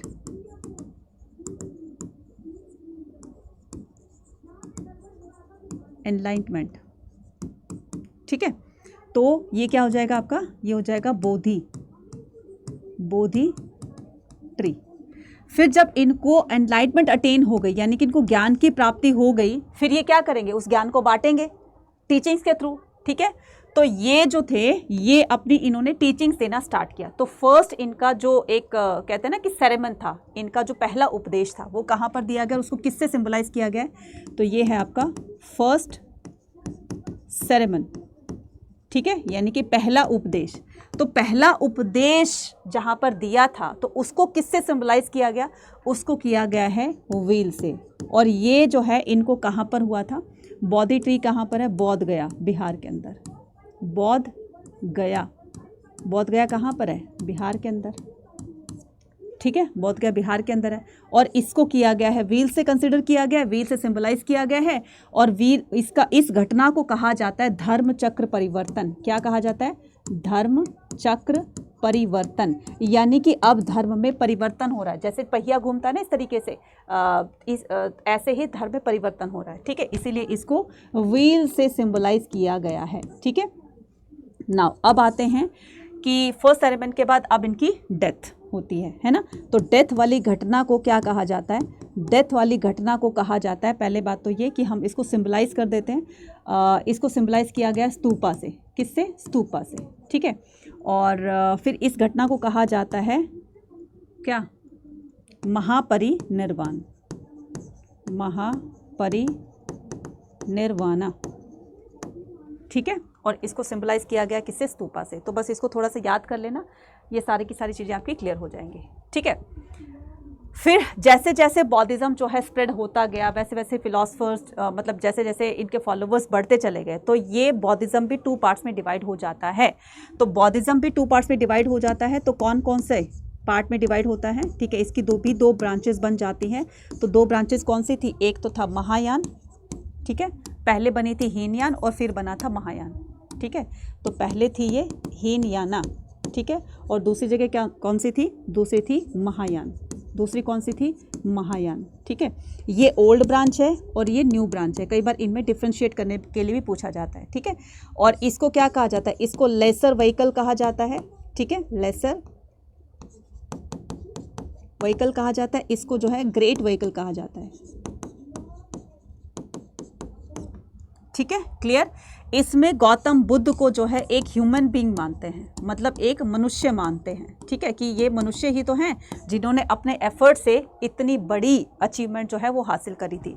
लेकिन ये जो महायान वाले हैं ये गौतम बुद्ध को गॉड मानते हैं, ठीक है, उनकी मूर्तियाँ रखकर उनको वर्शिप करते हैं। ये कुछ बेसिक्स की इन्फॉर्मेशन थी जो मुझे लगता है कि आपकी काम आएंगी, ठीक है। नाउ अच्छा, ये पूरा का पूरा देखो, यहाँ पर बोध गया बिहार के अंदर इनको एनलाइटमेंट अटेन होती है और फिर उसके बाद से ये बुद्ध के नाम से जानने जाने लगे, ठीक है। और बुद्ध का लिटिल मीनिंग होता है लाइट ऑफ द वर्ल्ड, ठीक है, पूरे संसार का प्रकाश। नाउ नेक्स्ट बात करते हैं Buddha and quest for the enlightenment. तो the Buddha emphasise the individual, यहाँ से क्वेश्चन आता है, जैसे उसमें अहिंसा पर फोकस किया जाता था, इसी तरीके से गौतम बुद्ध ने कहा कि Buddha's emphasise the individual agency and righteous action, कि हमें हमेशा अपने सेल्फ एफर्ट पर काम करना चाहिए, खुद से मेहनत करके जो है वो जो भी आप चीज़ें पाना चाहते हो उस पर एफर्ट करके आप उसको पा सकते हो। दूसरा ये कि हमें जो है वो राइट एक्शन, हमें हमेशा अच्छे कर्म करने चाहिए, अच्छे कर्म उस पर भी बोला गया था और यहाँ पर भी कि हमेशा अच्छे कर्म करो, इसी के बिहाफ पर आपका ये जीवन भी और नेक्स्ट जीवन भी अच्छा हो जाएगा।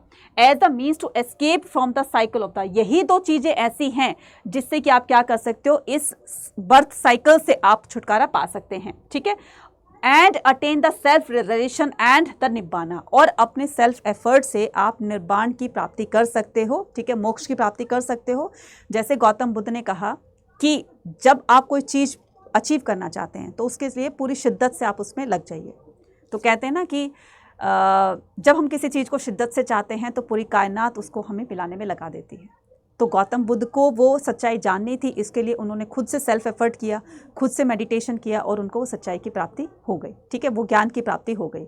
इसी तरीके से अगर आप अपने बोर्ड एग्ज़ाम या अपने CUT एग्ज़ाम के अंदर अच्छा स्कोर करना चाहते हो तो बच्चा देखो खुद से भी मेहनत करनी पड़ेगी। सारा काम टीचर नहीं कर देगी आपके लिए, सारा काम पेरेंट नहीं कर देंगे आपके लिए, सारा काम आपके फ्रेंड्स से रिलेटिव्स नहीं कर देंगे, आपको खुद भी मेहनत करनी पड़ेगी, तब जा कर के आप अपनी मंजिल तक पहुंच सकते हैं। ठीक है, तो सोचने से कहाँ मिलते हैं तमन्नाओं के शहर, चलने के लिए ज़िद भी ज़रूरी है मंजिल को पाने के लिए, राइट।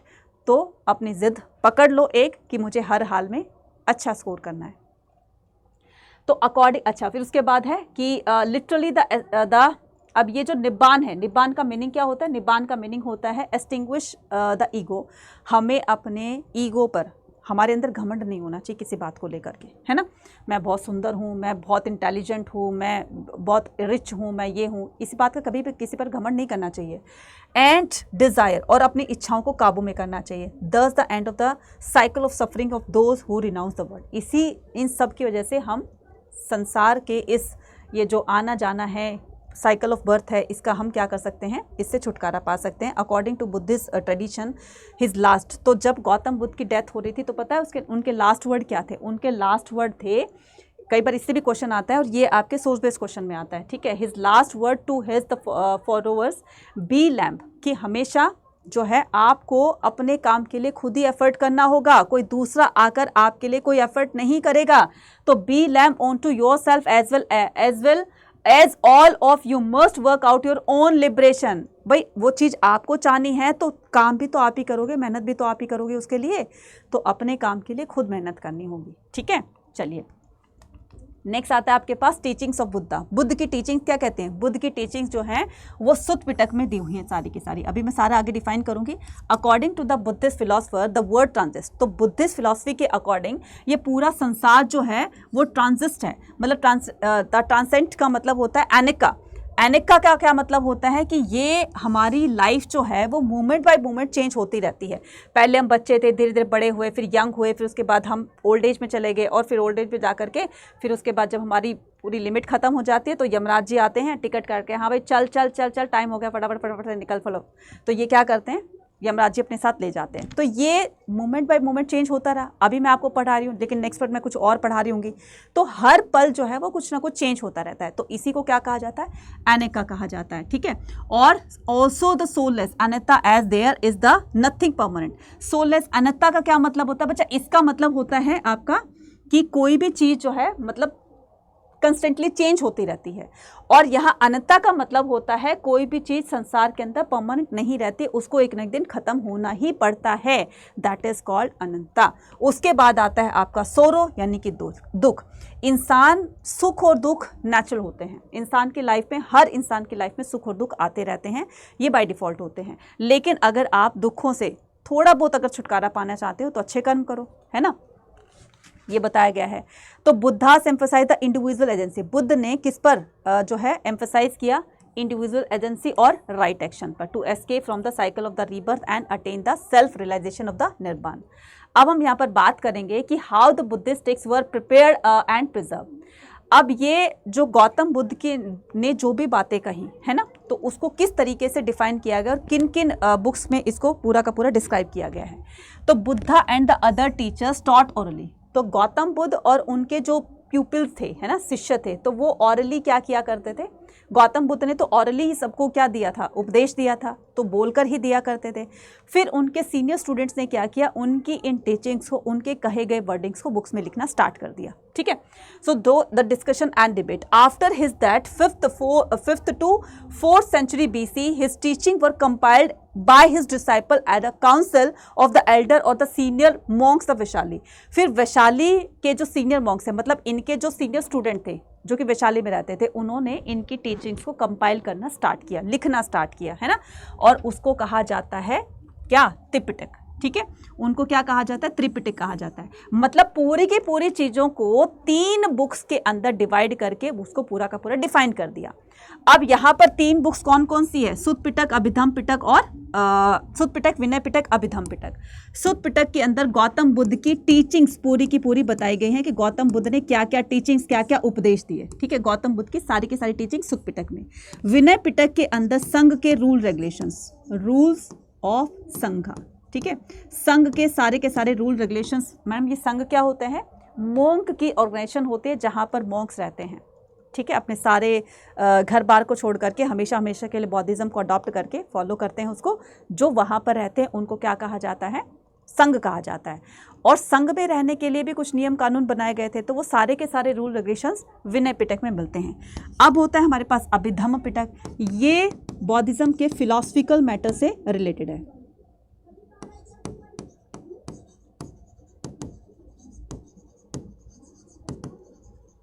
ठीक है, फिलॉसफिकल मैटर से ये रिलेटेड है, इसको देख लीजिएगा, तीनों में से बहुत बार क्वेश्चन आते हैं, राइट।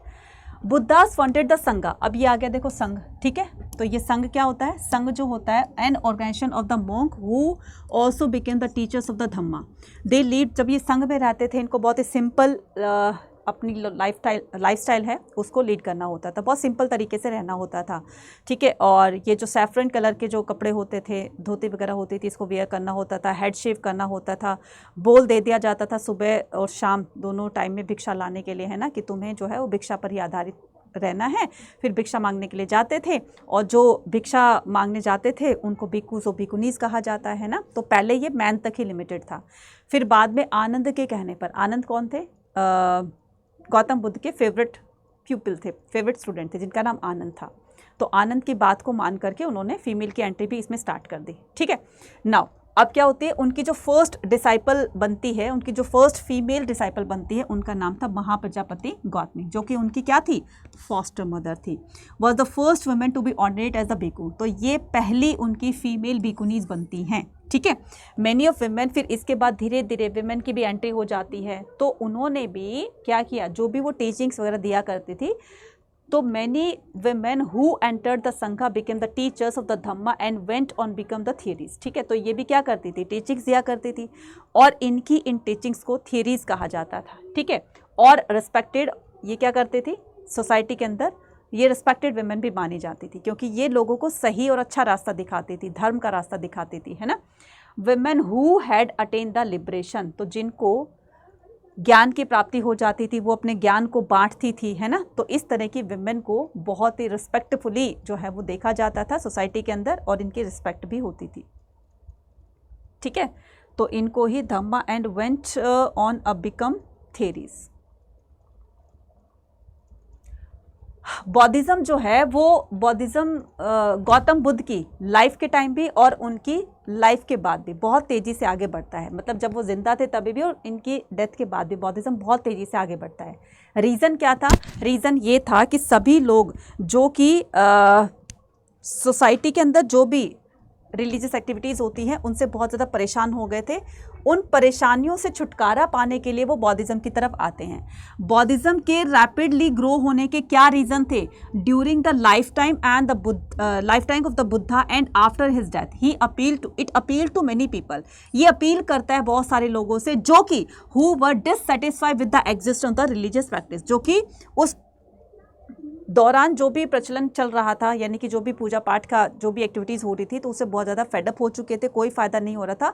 वो लोग आकर के बौद्धिज्म को अडॉप्ट करते हैं, उनके फॉलोअर्स बन जाते हैं and confuse by the rapid social changes. और धीरे धीरे ये जो सोसाइटी के अंदर चेंजेस हो रहे थे इनसे भी बहुत ज़्यादा परेशान थे। इन सभी परेशानियों से छुटकारा पाने के लिए वो बौद्धिज्म को फॉलो कर लेते हैं। तो यहाँ पर बौद्धिज्म एंड द आर्किटेक्चर, तो ये बिल्डिंग्स एंड आर्किटेक्चर्स। तो अब गौतम बुद्ध की डेथ के बाद लोग उनको कैसे मेडिटेट करेंगे, कैसे वर्शिप करेंगे? तो कहीं ना कहीं उनको वर्शिप करने के लिए कोई ना कोई तो प्लेस बनाया होगा, बिल्डिंग बनाई होगी। ऐसे थोड़ी ना कि गौतम बुद्ध की जो है मूर्ति बना करके ओपन में रख दी और वहीं पर वर्शिप कर दे। तो उसके ऊपर एक बिल्डिंग बनाई जाएगी जिसको स्तूपा कहा जाता है। अब स्तूपा बनाने के लिए बहुत सारा डोनेशन देना होता था, बहुत सारा पैसा खर्च होता था। अब पैसा मॉन्क्स के पास तो था नहीं, तो पैसा कौन देगा? पैसे देंगे कौन? राजा लोग देंगे, है ना। फिर उसको डेकोरेट करने का काम करेंगे, कोई उसको जो है वो अंदर जो लेबर वगैरह होती है उसका तरह का काम करेंगे। तो ये होते थे स्तूपास।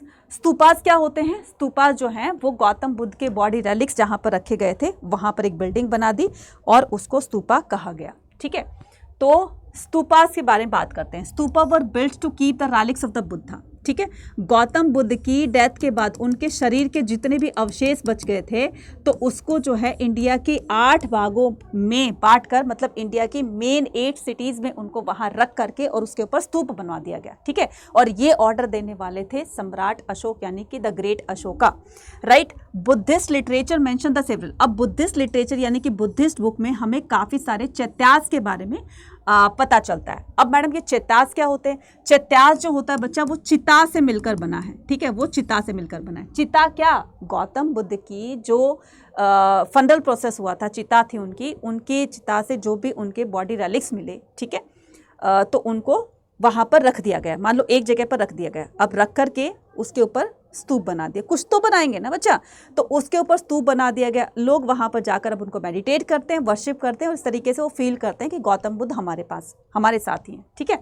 तो चैत्यास क्या होते हैं? चैत्यास और विहारास ये दो आएंगे। तो चैत्य होता है वर्शिपिंग प्लेस। चैत्य क्या होता है? वर्शिपिंग प्लेस ऑफ बुद्धा, ठीक है। एक होता है विहारास, एक होता है विहारा। विहारा क्या होता है? Residence of monk. मोंक जहाँ पर रहते हैं, जिस रेजिडेंशियल एरिया में रहते हैं, उसको विहारास कहा जाता है। जैसे आप देख रहे होंगे ना, जल विहार, आनंद विहार, ये विहार, वो विहार, कहने का मतलब वहाँ पर लोग रहते हैं, पूरी की पूरी सोसाइटी बनी हुई है, ठीक है, इससे समझ जाना। गौतम बुद्ध की लाइफ से रिलेटेड ये 4 प्लेस आपको याद करें और यहीं से आपके मैप बेस्ड क्वेश्चन आएंगे। फर्स्ट है लुम्बिनी, जहाँ पर उनका बर्थ हुआ था। बोध गया में जहाँ पर उनको एनलाइटमेंट अटेन हुई थी, यानी कि उनको ज्ञान की प्राप्ति हुई थी। सारनाथ में उन्होंने फर्स्ट सेरेमनी दिया था और कुशीनगर में उनकी डेथ हुई थी, ठीक है। तो ये सारे के सारे आपको मैप में लोकेट करने हैं, ठीक है। लुम्बिनी कहाँ पर है? लुम्बिनी है नेपाल के अंदर, ये रहा लुम्बिनी कहाँ पर है? नेपाल के अंदर, ठीक है। इसी के साथ ही आपका क्या आ जाएगा? इसी के साथ ही कुशीनगर, जहाँ पर गौतम बुद्ध की डेथ हुई थी, कुशीनगर यूपी के अंदर है। सारनाथ, सारनाथ भी कहाँ पर है? यूपी के अंदर, ठीक है, जहाँ पर इन्होंने फर्स्ट सेरेमनी दिया था। बोध गया कहाँ पर है? बिहार के अंदर। बोध गया कहाँ पर है? बिहार के अंदर। तो इसको बिहार में लोकेट कर दीजिएगा, ठीक है। नेक्स्ट आता है हमारे पास बिल्डिंग ऑफ द स्तूपास, ठीक है। अब स्तूपा को बिल्ड कराने के लिए किन किन का कॉन्ट्रीब्यूशन रहा है? इन सभी का कॉन्ट्रीब्यूशन रहा है, तब जाकर के स्तूपा को तैयार किया गया। पैसे कौन खर्च करेगा? किसके पास होंगे? राजा के पास होंगे। अब राजा से एक बात याद आती है, स्तूपा बनाने का आइडिया कब और कैसे आया, है ना। तो एक वहाँ के लोकल राजा थे, है ना, तो क्या करते हैं कि वो टेम्पल बनवाना चाह रहे थे वहाँ पर, ठीक है। लेकिन जैसे उन्होंने टेम्पल बनवाने के लिए कुछ कंस्ट्रक्शन का काम अपना स्टार्ट किया, तो देखा कि वहाँ पर ना कुछ उनको दबा हुआ मिला, मतलब कुछ खंडरों के प्रूफ मिले, कुछ ऐसा मिला, है ना। तो जैसे उसको थोड़ा बहुत खुदाई करी उसमें, तो उसमें से वो चीज़ें निकलने लगी, तो वो थोड़ा सा घबरा गया। घबराया इन द सेंस कि उस प्रोजेक्ट को वहीं रोक दिया गया और उसको लगा कि यहाँ पर कोई बहुत बड़ा खजाना है, तो उसने उसको वहीं रोक दिया, है ना। और फिर इस बात की सूचना जो है बहुत टाइम बाद फिर वो गवर्नमेंट को देता है, बाकी के लोगों को बताता है कि ऐसे ऐसे हुआ था मेरे साथ, है ना। तो अब वहाँ पर उस पर पूरी की पूरी रिसर्च की गई, और जब रिसर्च की गई तो वहाँ से चीज़ों को एक्सकवेट करके निकाला गया। तब पता चला यार ये तो जो है वो कोई स्तूपा था, है ना, जो कि बहुत पहले का स्तूपा था, ठीक है। तो स्तूप को बनवाने के लिए वहाँ के लोकल राजा लोग क्या करते थे? राजा लोग डोनेशन दिया करते थे। उसकी साज सजावट का काम जो है एवरी वर्कर्स किया करते थे। जैसे वो आपके कौन होते, स्कल्पचर्स वगैरह होते थे, तो ये बनाने वाले कहते थे कि हमारी तरफ से हम इस तरह का कंट्रीब्यूशन दे रहे हैं। और वहाँ पर जो मॉन्क्स वगैरह रहते थे, बिकुज और बिकुनीज, वो जैसे सीमेंट पकड़ाने का, ये करने का वो काम किया करते थे। तो इस तरीके से स्तूप बन जाया करता था।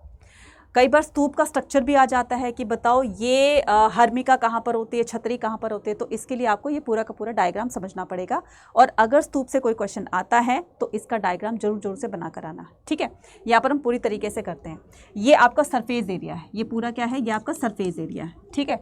सरफेस एरिया से आप ऊपर देखोगे कि स्तूपा असंस्कृत वर्ड, स्तूप जो है एक संस्कृत वर्ड होता है जिसका मतलब होता है हीप। हीप का मतलब होता है ज़मीन से कुछ उभरा हुआ पोर्शन, ठीक है, कुछ उठा हुआ पोर्शन को हीप कहा जाता है।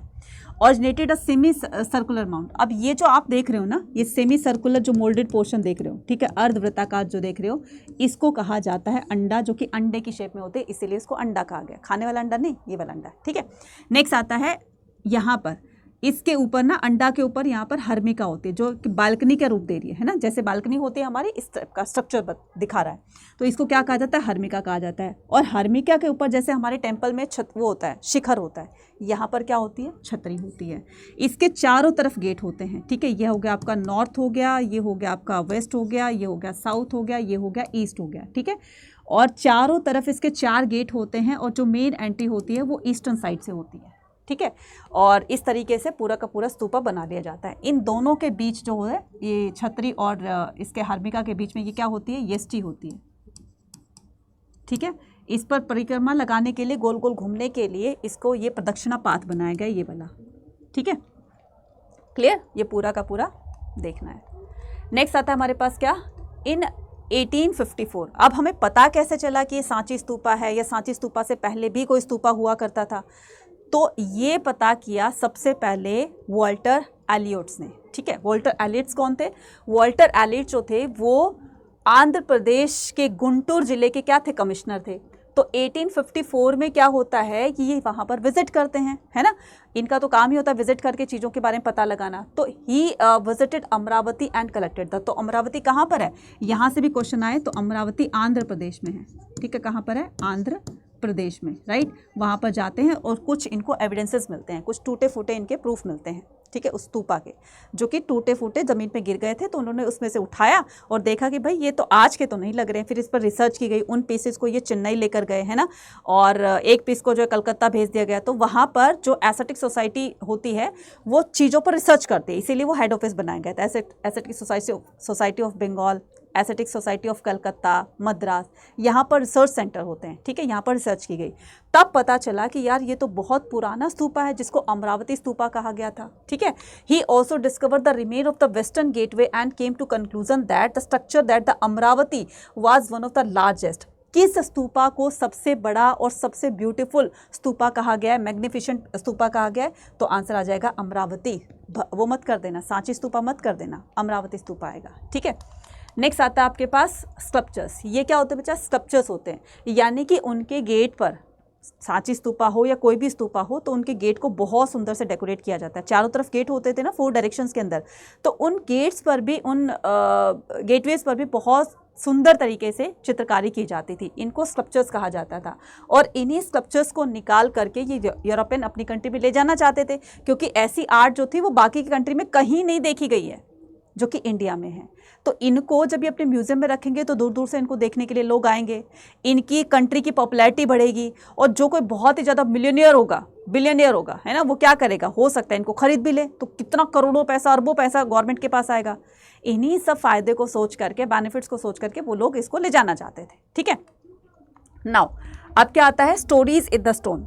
अब उन स्कल्पचर्स के अंदर भी ना कुछ मैसेज कन्वे किया जाता था विजिटर्स को, कुछ ना कुछ बताने की कोशिश की जाती थी, है ना। अब ये कैसे कोशिश की जाती थी कि आर्ट हिस्टोरियन ने जब देखा कि इस तरह के स्कल्पचर्स में इस तरह की चित्रकारी की गई है, इस तरह का आर्ट बनाया गया है वहाँ पर, तो उनको पढ़ करके, उनको स्टडी करके पता लगाया कि ये जो भी इसमें कुछ बनाया हुआ है, जो भी आर्ट की गई है, ये बताना चाहती है रीडर को, विजिटर्स को, ठीक है।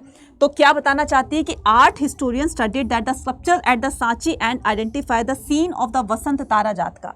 एक ये इस तरह का स्कल्पचर्स के अंदर ही, पत्थर से ही इस तरह की मूर्तियां, मतलब कुछ ना कुछ एक स्टोरी के माध्यम से कुछ बताने की कोशिश की जा रही है, और इस स्टोरी का नाम था वसंत तारा जातक, ठीक है। जातक क्या होती है, स्टोरी होती है। तो वसंत तारक कहानी नामक एक चित्र के रूप में बताने की कोशिश की है। क्या बता रहा है इसमें कि एक राजा है, वो अपना पूरा राजपाट इन ब्राह्मणों को हैंड ओवर करके हमेशा हमेशा के लिए वो गृहस्थ जीवन त्याग करके सन्यासी बनने जा रहा है, बौद्धिज्म को फॉलो करने के लिए जा रहा है, क्योंकि बहुत परेशान रहता था। आए दिन कोई ना कोई टेंशन लगी रहती थी, यार मेरे राज्य पर कोई अटैक ना कर दे, मुझे अपने राज्य के अंदर ये डेवलपमेंट करनी है, वो राजा आएगा तो वो क्या करेगा, तो कुछ ना कुछ उसकी टेंशन्स बनी रहती थी। तो इनकी वाइफ ने इनको एडवाइस किया कि भाई तुम परेशान मत हो, और तुम्हारी परेशानी का दूर करने का एक ही जो है वो रास्ता है कि तुम बौद्धिज्म को अडॉप्ट कर लो, और इस हमेशा हमेशा के लिए इस राजपाट को छोड़ दो। जितने भी दिन रह गए हमारे पास थोड़े बहुत, अब वो क्या करेंगे, हम भगवान की भक्ति में लगाएंगे। और इस तरीके से ये क्या करते हैं, ऐसा सीन दिखा करके लोगों को बोला गया है कि देखो, सांसारिक मोह माया से तुम जीवन में सुख नहीं पा सकते हो, खुश नहीं हो सकते हो। तो असली खुशी जो है वो आपको तभी मिल सकती है जब बिना टेंशन के आप अपनी लाइफ को स्पेंड कर सके या अपनी लाइफ को जी सके। बात तो सही है इनकी, है ना। नेक्स्ट आता है हमारे पास सिंबल्स ऑफ द वर्शिप में। Many sculptures show that the Buddha through the symbol. हालांकि बहुत सारे स्कल्पचर्स जो हैं वो गौतम बुद्ध को एक ह्यूमन फॉर्म में नहीं दिखाते हैं। तो मैनी अर्ली स्कल्पचर, अर्ली बहुत पहले वाले sculpture show the Buddha through the symbol and not in the human, तो उनको सिंबल्स के रूप में दिखाया गया। जैसे मैंने अभी सारे के सारे सिंबल्स बताए थे, तो जैसे आपका बोधि ट्री हो गया, व्हील हो गया, लोटस हो गया, हॉर्स हो गया, तो ये गौतम बुद्ध को मनुष्य के रूप में ना दिखा करके, भगवान के रूप में ना दिखा करके, पहले जो इनके नाम पर जो स्कल्पचर्स बनाए जाते थे वो उनको सिंबल्स के रूप में रिप्रेजेंट किया करते थे, राइट। तो इन एन एम्प्टी सीट, अब गौतम बुद्ध की डेथ हो गई और यहाँ पर एक खाली सीट है, ठीक है। अब यहाँ उनके जो भी मेडिटेटर्स होते हैं या जो भी मेडिटेशन करने वाले होते हैं, उनके फॉलोअर्स होते हैं, वो यहाँ इनकी खाली सीट के आसपास में चारों तरफ बैठ जाते हैं और मेडिटेशन करते हैं, ध्यान करते हैं उनका, है ना। तो वो फील करते हैं कि गौतम बुद्ध यहीं है हमारे पास, जो हमें इस तरह का ज्ञान दे रहे हैं, हमारे ऊपर उनका आशीर्वाद है, वो फील करते हैं। तो एम्प्टी सीट जो है वो गौतम बुद्ध के किस चीज़ को शो करता है? वो शो करता है इनके किसको? मेडिटेशन को, ठीक है। तो stupa was means to be represent the Mahaparinirvana, और ये जो स्तूपा है ये उनकी डेथ को, जो उनकी डेथ की घटना है जिसको महापरिनिर्वाण कहा जाता है, तो स्तूप इसीलिए बनाए गए थे। Another frequently use the symbol was wheel, तो व्हील भी है, ठीक है, जहाँ पर उन्होंने फर्स्ट सेरेमन दिया था, राइट। तो इस तरीके से सिंबल्स के रूप में उनको दिखाया गया है। उसके बाद पॉपुलर ट्रेडिशन है, कुछ ऐसे भी स्कल्पचर्स के अंदर दिखाया गया जिनका बौद्धिज्म से कोई लेना देना नहीं है, जस्ट उनको एक, ठीक है, शो तो बनी रही है उसकी, लेकिन ये भी कुछ ना कुछ मैसेज कन्वे कर रही है, लेकिन ये बौद्धिज्म से रिलेटेड नहीं है। इसी में एक बताया गया है क्या? शलभंजिका मोटिव, ठीक है। क्या बताया गया है? शलभंजिका, शलभंजिका मोटिव। मैडम ये क्या होती है? शलभंजिका मोटिव क्या होती है? इसमें बताया गया है कि एक विमेन ना झूला झूल रही है, एक पेड़ पर झूला लटक रहा है, उस पर झूला झूल रही है, और जैसे वो झूला झूलते हैं उसके पैर जो हैं उस पेड़ को टच करते हैं तो वो पेड़ हरा भरा हो जाता है, फ्रूट्स आने लगते हैं, फ्लावर्स ब्लूम करने लगते हैं, एकदम ग्रीन ग्रीन हो जाता है। तो ये किसको बोला गया है? इसी शलभंजिका मोटिव को बोला गया है क्या? ऑस्पिशियस सिंबल, है ना, शुभ संकेत जिसको बोला गया है। जैसे हम क्या करते हैं दीपावली पर लक्ष्मी जी के चरण जो है वो अपने गेट के आसपास लगा देते हैं कि लक्ष्मी जी आएंगी, और ये हमारा मन कहता है कि ये शुभ संकेत है कि लक्ष्मी जी हमारे इधर आई है, ये हमारे मन की एक सोच है ना।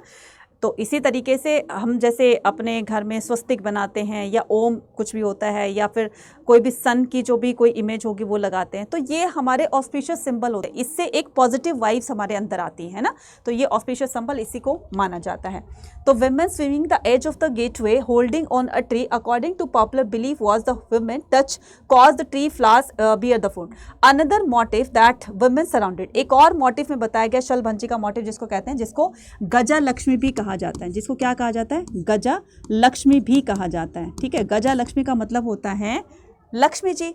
तो एक विमेन को बीच में बिठा करके और दोनों तरफ एलिफेंट को दिखाया गया है, और एलिफेंट उन पर पानी की बरसात कर रहे हैं। ऐसा प्रतीत होता है कि वो एलिफेंट उसका राज्याभिषेक कर रहे हैं, ठीक है। और ये जो है, कुछ हिस्टोरियन मानते हैं कि जो बीच में जो फीमेल दिखाई गई है वो गौतम बुद्ध की मदर है, महामाया है, लेकिन कुछ लोग कहते हैं कि नहीं, ये गजा लक्ष्मी है, ठीक है। तो बताया गया है। और ये जो दो एलिफेंट हैं, ठीक है, यहाँ पर एलिफेंट है, यहाँ पर एलिफेंट है, बीच में वो फीमेल बताई गई है। तो ये जो एलिफेंट है, ये दोनों का भी एक मीनिंग है इन एलिफेंट्स का। तो एक तो है स्ट्रेंथ,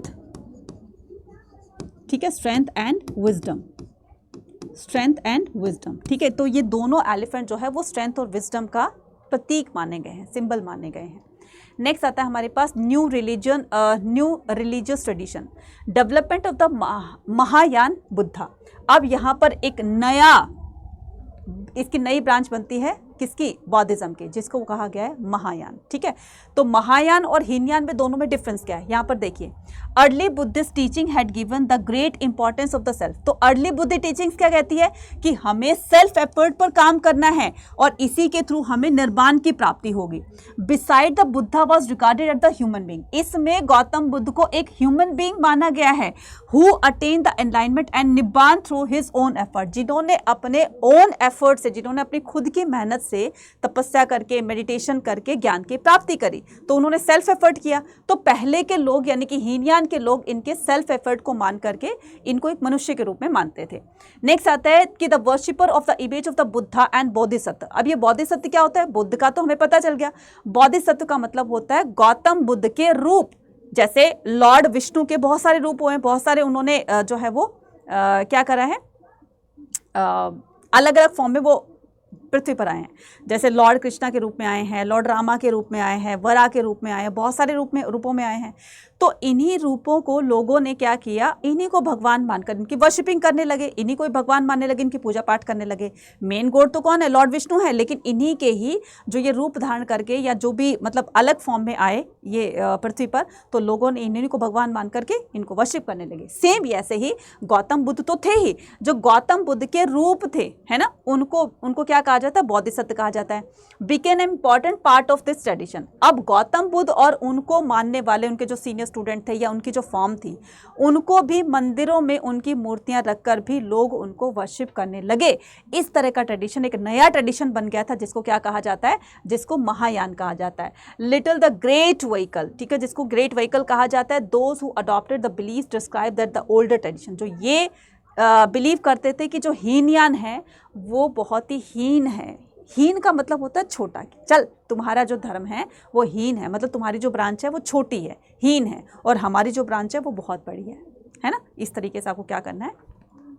लर्न करना है। Growth of the Puranic Hinduism. अब हमने क्या देखा? बौद्धिज्म और जैनिज्म दो देख लिए, है ना। इसी तरीके से अब एक और यहाँ पर सीन में एंट्री होगी किसकी? एक नए धर्म की, जिसको हिंदुइज्म कहा जाएगा। ठीक है, वैदिक पीरियड चल रहा था, इससे पहले हमने वैदिक पीरियड पढ़ा था।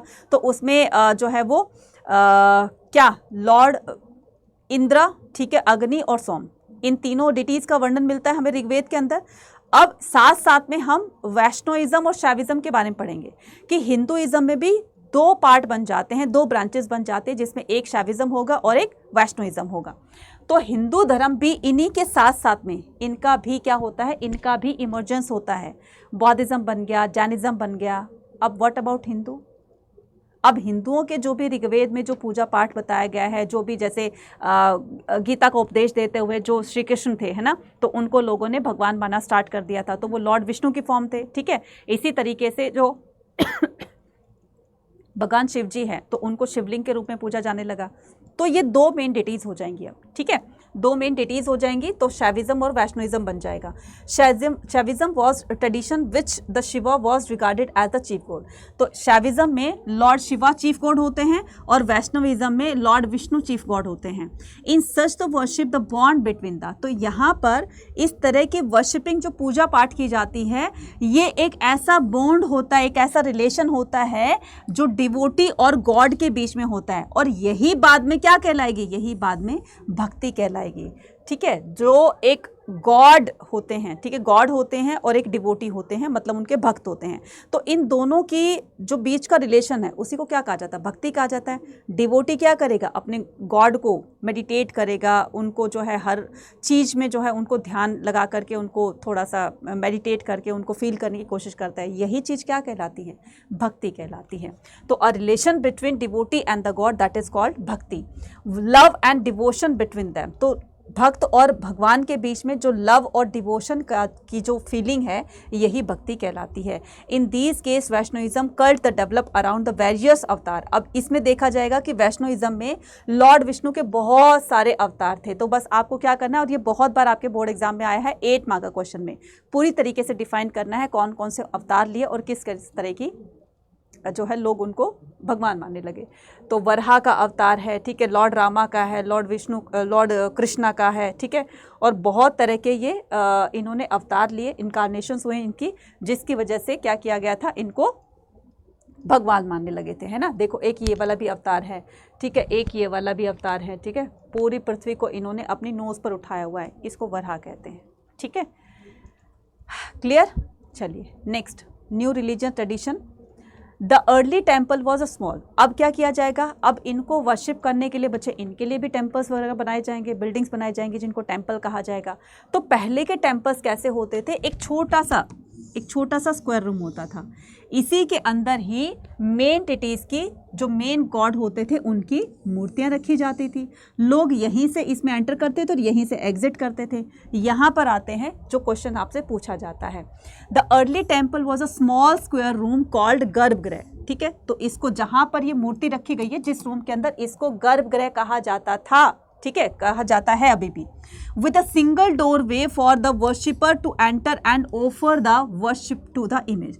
लोग इसी से ही क्या करते थे, डिवोटी इसी गेट से अंदर जाते थे और इसी गेट से बाहर आ जाते थे।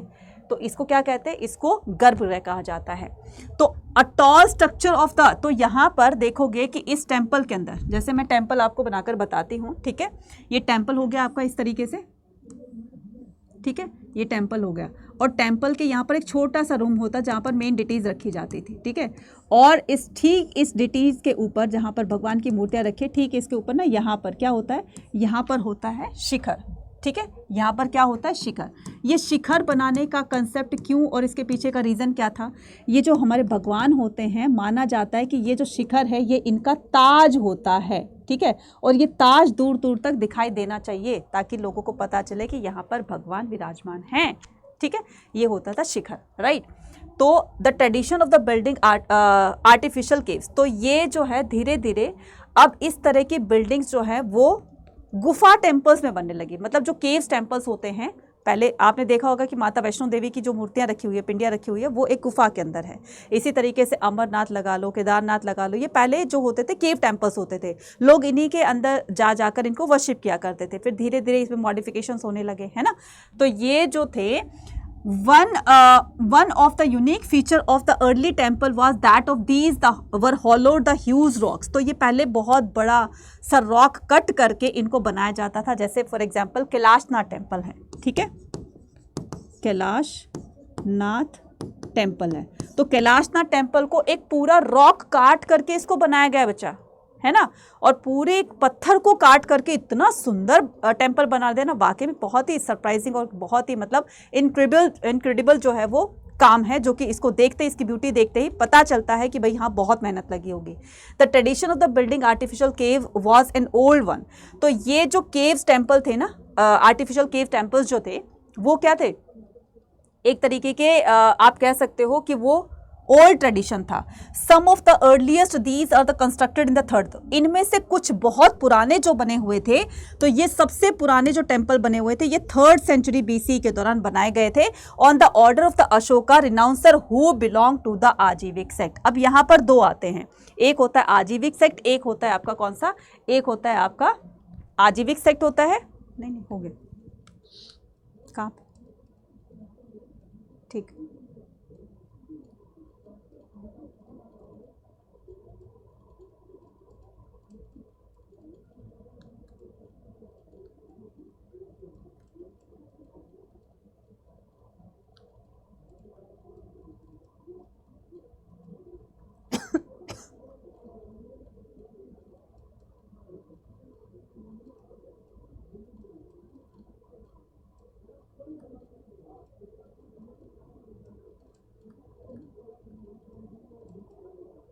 यहाँ से ले,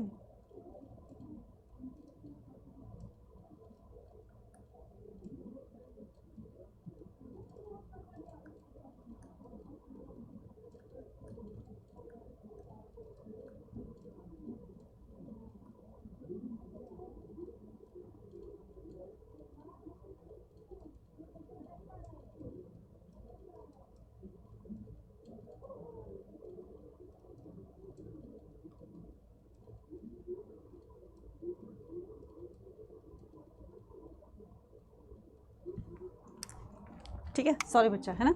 हाँ, तो जो अपना पूरा घर बार छोड़ करके और हमेशा हमेशा के लिए टेम्पल्स में रहना स्टार्ट कर देते हैं, वहाँ पर पूजा पाठ वगैरह करना स्टार्ट कर देते हैं, इनको कहा जाता है आजीविक सेक्ट। अब यहाँ पर दो कंसेप्ट और हैं जो मुझे लगता है कि आपको ये क्लियर होने चाहिए, जिसमें से एक क्या है, जिसमें से एक है आपका फेटलिस्ट और मेटलिस्ट। ठीक है, तो ये फेटलिस्ट और मेटलिस्ट ध्यान से देखिएगा। ठीक है, फेटलिस्ट और मेटलिस्ट। ठीक है, फेटलिस्ट जो होते हैं वो लक पर भरोसा करते हैं, वो किस्मत पर भरोसा करते हैं, भाग्य पर भरोसा करते हैं। और मेटलिस्ट जो होती है वो क्या करते हैं, वो जो हमारा ये संसार है ना, हमें इस संसार में जब कुछ पाना होता है तो हम उसके लिए एफर्ट करते हैं, तो वो क्या कहलाता है, वो कहलाता है आपका मेटलिस्ट। ठीक है, वो क्या कहलाता है आपका मेटलिस्ट। क्लियर है यहाँ तक? यहाँ तक क्लियर है?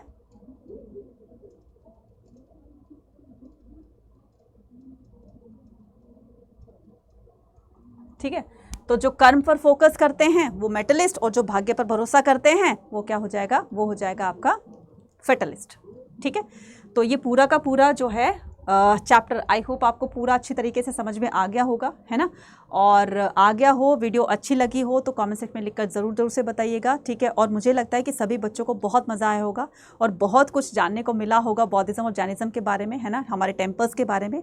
ठीक है, और वीडियो अच्छी लगी हो तो कमेंट सेक्शन में लिखकर जरूर बताना। अब आपके लिए एक क्वेश्चन है, ये क्वेश्चन क्या है, क्वेश्चन ये है कि आपको कॉमेंट सेक्शन के अंदर लिख कर बताना है, ठीक है, कि मेखाली घोष जो थे, राइट, मेखाली घोष जो थे, मेखाली घोष ये कौन से सेक्ट से बिलोंग करते थे, मेखाली घोष। ठीक है, इनका सेक्ट बताना है, आजीविक सेक्ट या फिर लोकायत। मैं ये भी बता देती हूँ, आजीविक, ठीक है, आजीविक या फिर लोकायत। ठीक है, इन दोनों में से आपको एक बताना है कि मेखाली घोष किससे बिलोंग करते थे।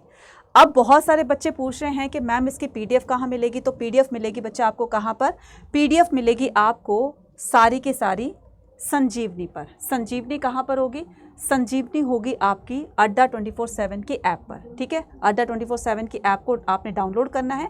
जैसे आप डाउनलोड कर लोगे वैसे आपका ऑल कोर्सेज आएगा, यूजी पीजी एंट्रेंस एग्जाम आएगा, ठीक है, यूजी एग्जाम आएगा, आर्ट्स आएगा, सॉरी, है ना। तो ये आपके जो CUET के अभी एग्ज़ाम होने वाले हैं ये वहाँ का है, और आपकी जो संजीवनी मैं बता रही हूँ जहाँ पर आपको पूरी की पूरी ये मिलने वाली है पीडीएफ, तो ये रहा आपका संजीवनी। तो बस आपको इसमें यहाँ पर क्या करना है, क्लिक कर देना है, और सारी की सारी आपकी पूरी बिना किसी पैसों के, है ना, क्या मिलेगी आपको, पूरी की पूरी पीडीएफ यहाँ पर मिल जाएगी। जाकर के इसको एनरोल कर लो और सारी की सारी पीडीएफ को आप ले सकते हो यहाँ से। ठीक है, इसके अलावा अब आपका CUET का फॉर्म भी आ चुका है, तो CUET का फॉर्म फिल करके आपको क्या करना है, अपनी CUET की प्रिपरेशन जैसे कि आप कर ही रहे हो, ठीक है, और CUET की प्रिपरेशन की अच्छी से अगर प्रिपरेशन करना चाहते हो, क्योंकि CUET की प्रिपरेशन से ही जितनी अच्छी प्रिपरेशन करोगे उसी हिसाब से आपके मार्क्स आएंगे, और जितने अच्छे मार्क्स आएंगे उसी हिसाब से आपको टॉप यूनिवर्सिटी के टॉप कॉलेजेस में आपका एडमिशन होगा। तो वो एडमिशन लेने के लिए क्या कर सकते हो, आप यहाँ पर अच्छी प्रिपरेशन के लिए आप हमारे बैचेस को, प्रीमियम बैचेस को ज्वाइन कर सकते हैं। और मुझे लगता है कि जो बच्चा महापैक में एनरोल है ना, स्टार्टिंग में जब ये स्टार्ट हुआ था हमारा ये 2025 का, है ना, तब से लेकर के महापैक वाले बच्चे आज तक क्लास ले रहे हैं। इसलिए अगर परचेज करना है तो महापैक को परचेज कीजिएगा, क्योंकि अभी CUET का एग्जाम आएगा तो बहुत सारे बैचेस, इंडिविजुअल बैचेस हम लोग लेकर आएंगे, तो सभी बैचेस का एक्सेस जो है इन महापैक वालों को मिल जाएगा। इसलिए एक बार महापैक खरीदो, सारे बैचेस आपको फ्री ऑफ कॉस्ट मिल जाएंगे। तो आपको क्या करना है, महापैक विद बुक, विदाउट बुक, जो भी आपको परचेज करना है तो आप परचेज कर सकते हैं। चाहो तो आप इसके अलावा इंडिविजुअल बैचेस को भी परचेज कर सकते हैं। बाय नाउ पर क्लिक करना है, और यहाँ पर बाय नाउ पर क्लिक करने के बाद आपको क्या करना है, बाय नाउ पर क्लिक करने के बाद आपको यहाँ जो पे करना है वो करना है आपको Y489 पर, Y489, ठीक है, ये है आपका विद बुक, विदाउट बुक, जो भी करना है बाय नाउ किया आपने, और यहाँ पर आपने कर देना है, डिस्काउंट कूपन लगा देना है Y489। इसमें कुछ गड़बड़ आ रही है, ठीक है, Y489 आपने पे कर देना है, ठीक है। 27% के डिस्काउंट पर आपको ये पूरा का पूरा मिल रहा है, राइट बच्चा, ठीक है। तो कूपन कोड याद रखना, जो भी बच्चा, चाहे वो साइंस का है, कॉमर्स का है, आर्ट्स का है, जो भी बच्चा इसको परचेज करेगा, Y489 ये डिस्काउंट कूपन है, ठीक है, ये डिस्काउंट कूपन है। इस कूपन कोड को लगा करके आप अपनी CUET की तैयारी को और अच्छे से बूस्टअप कर सकते हो, ठीक है। सो मिलते हैं अपने नेक्स्ट वीडियो में, till then take care, bye bye to everyone, thank you.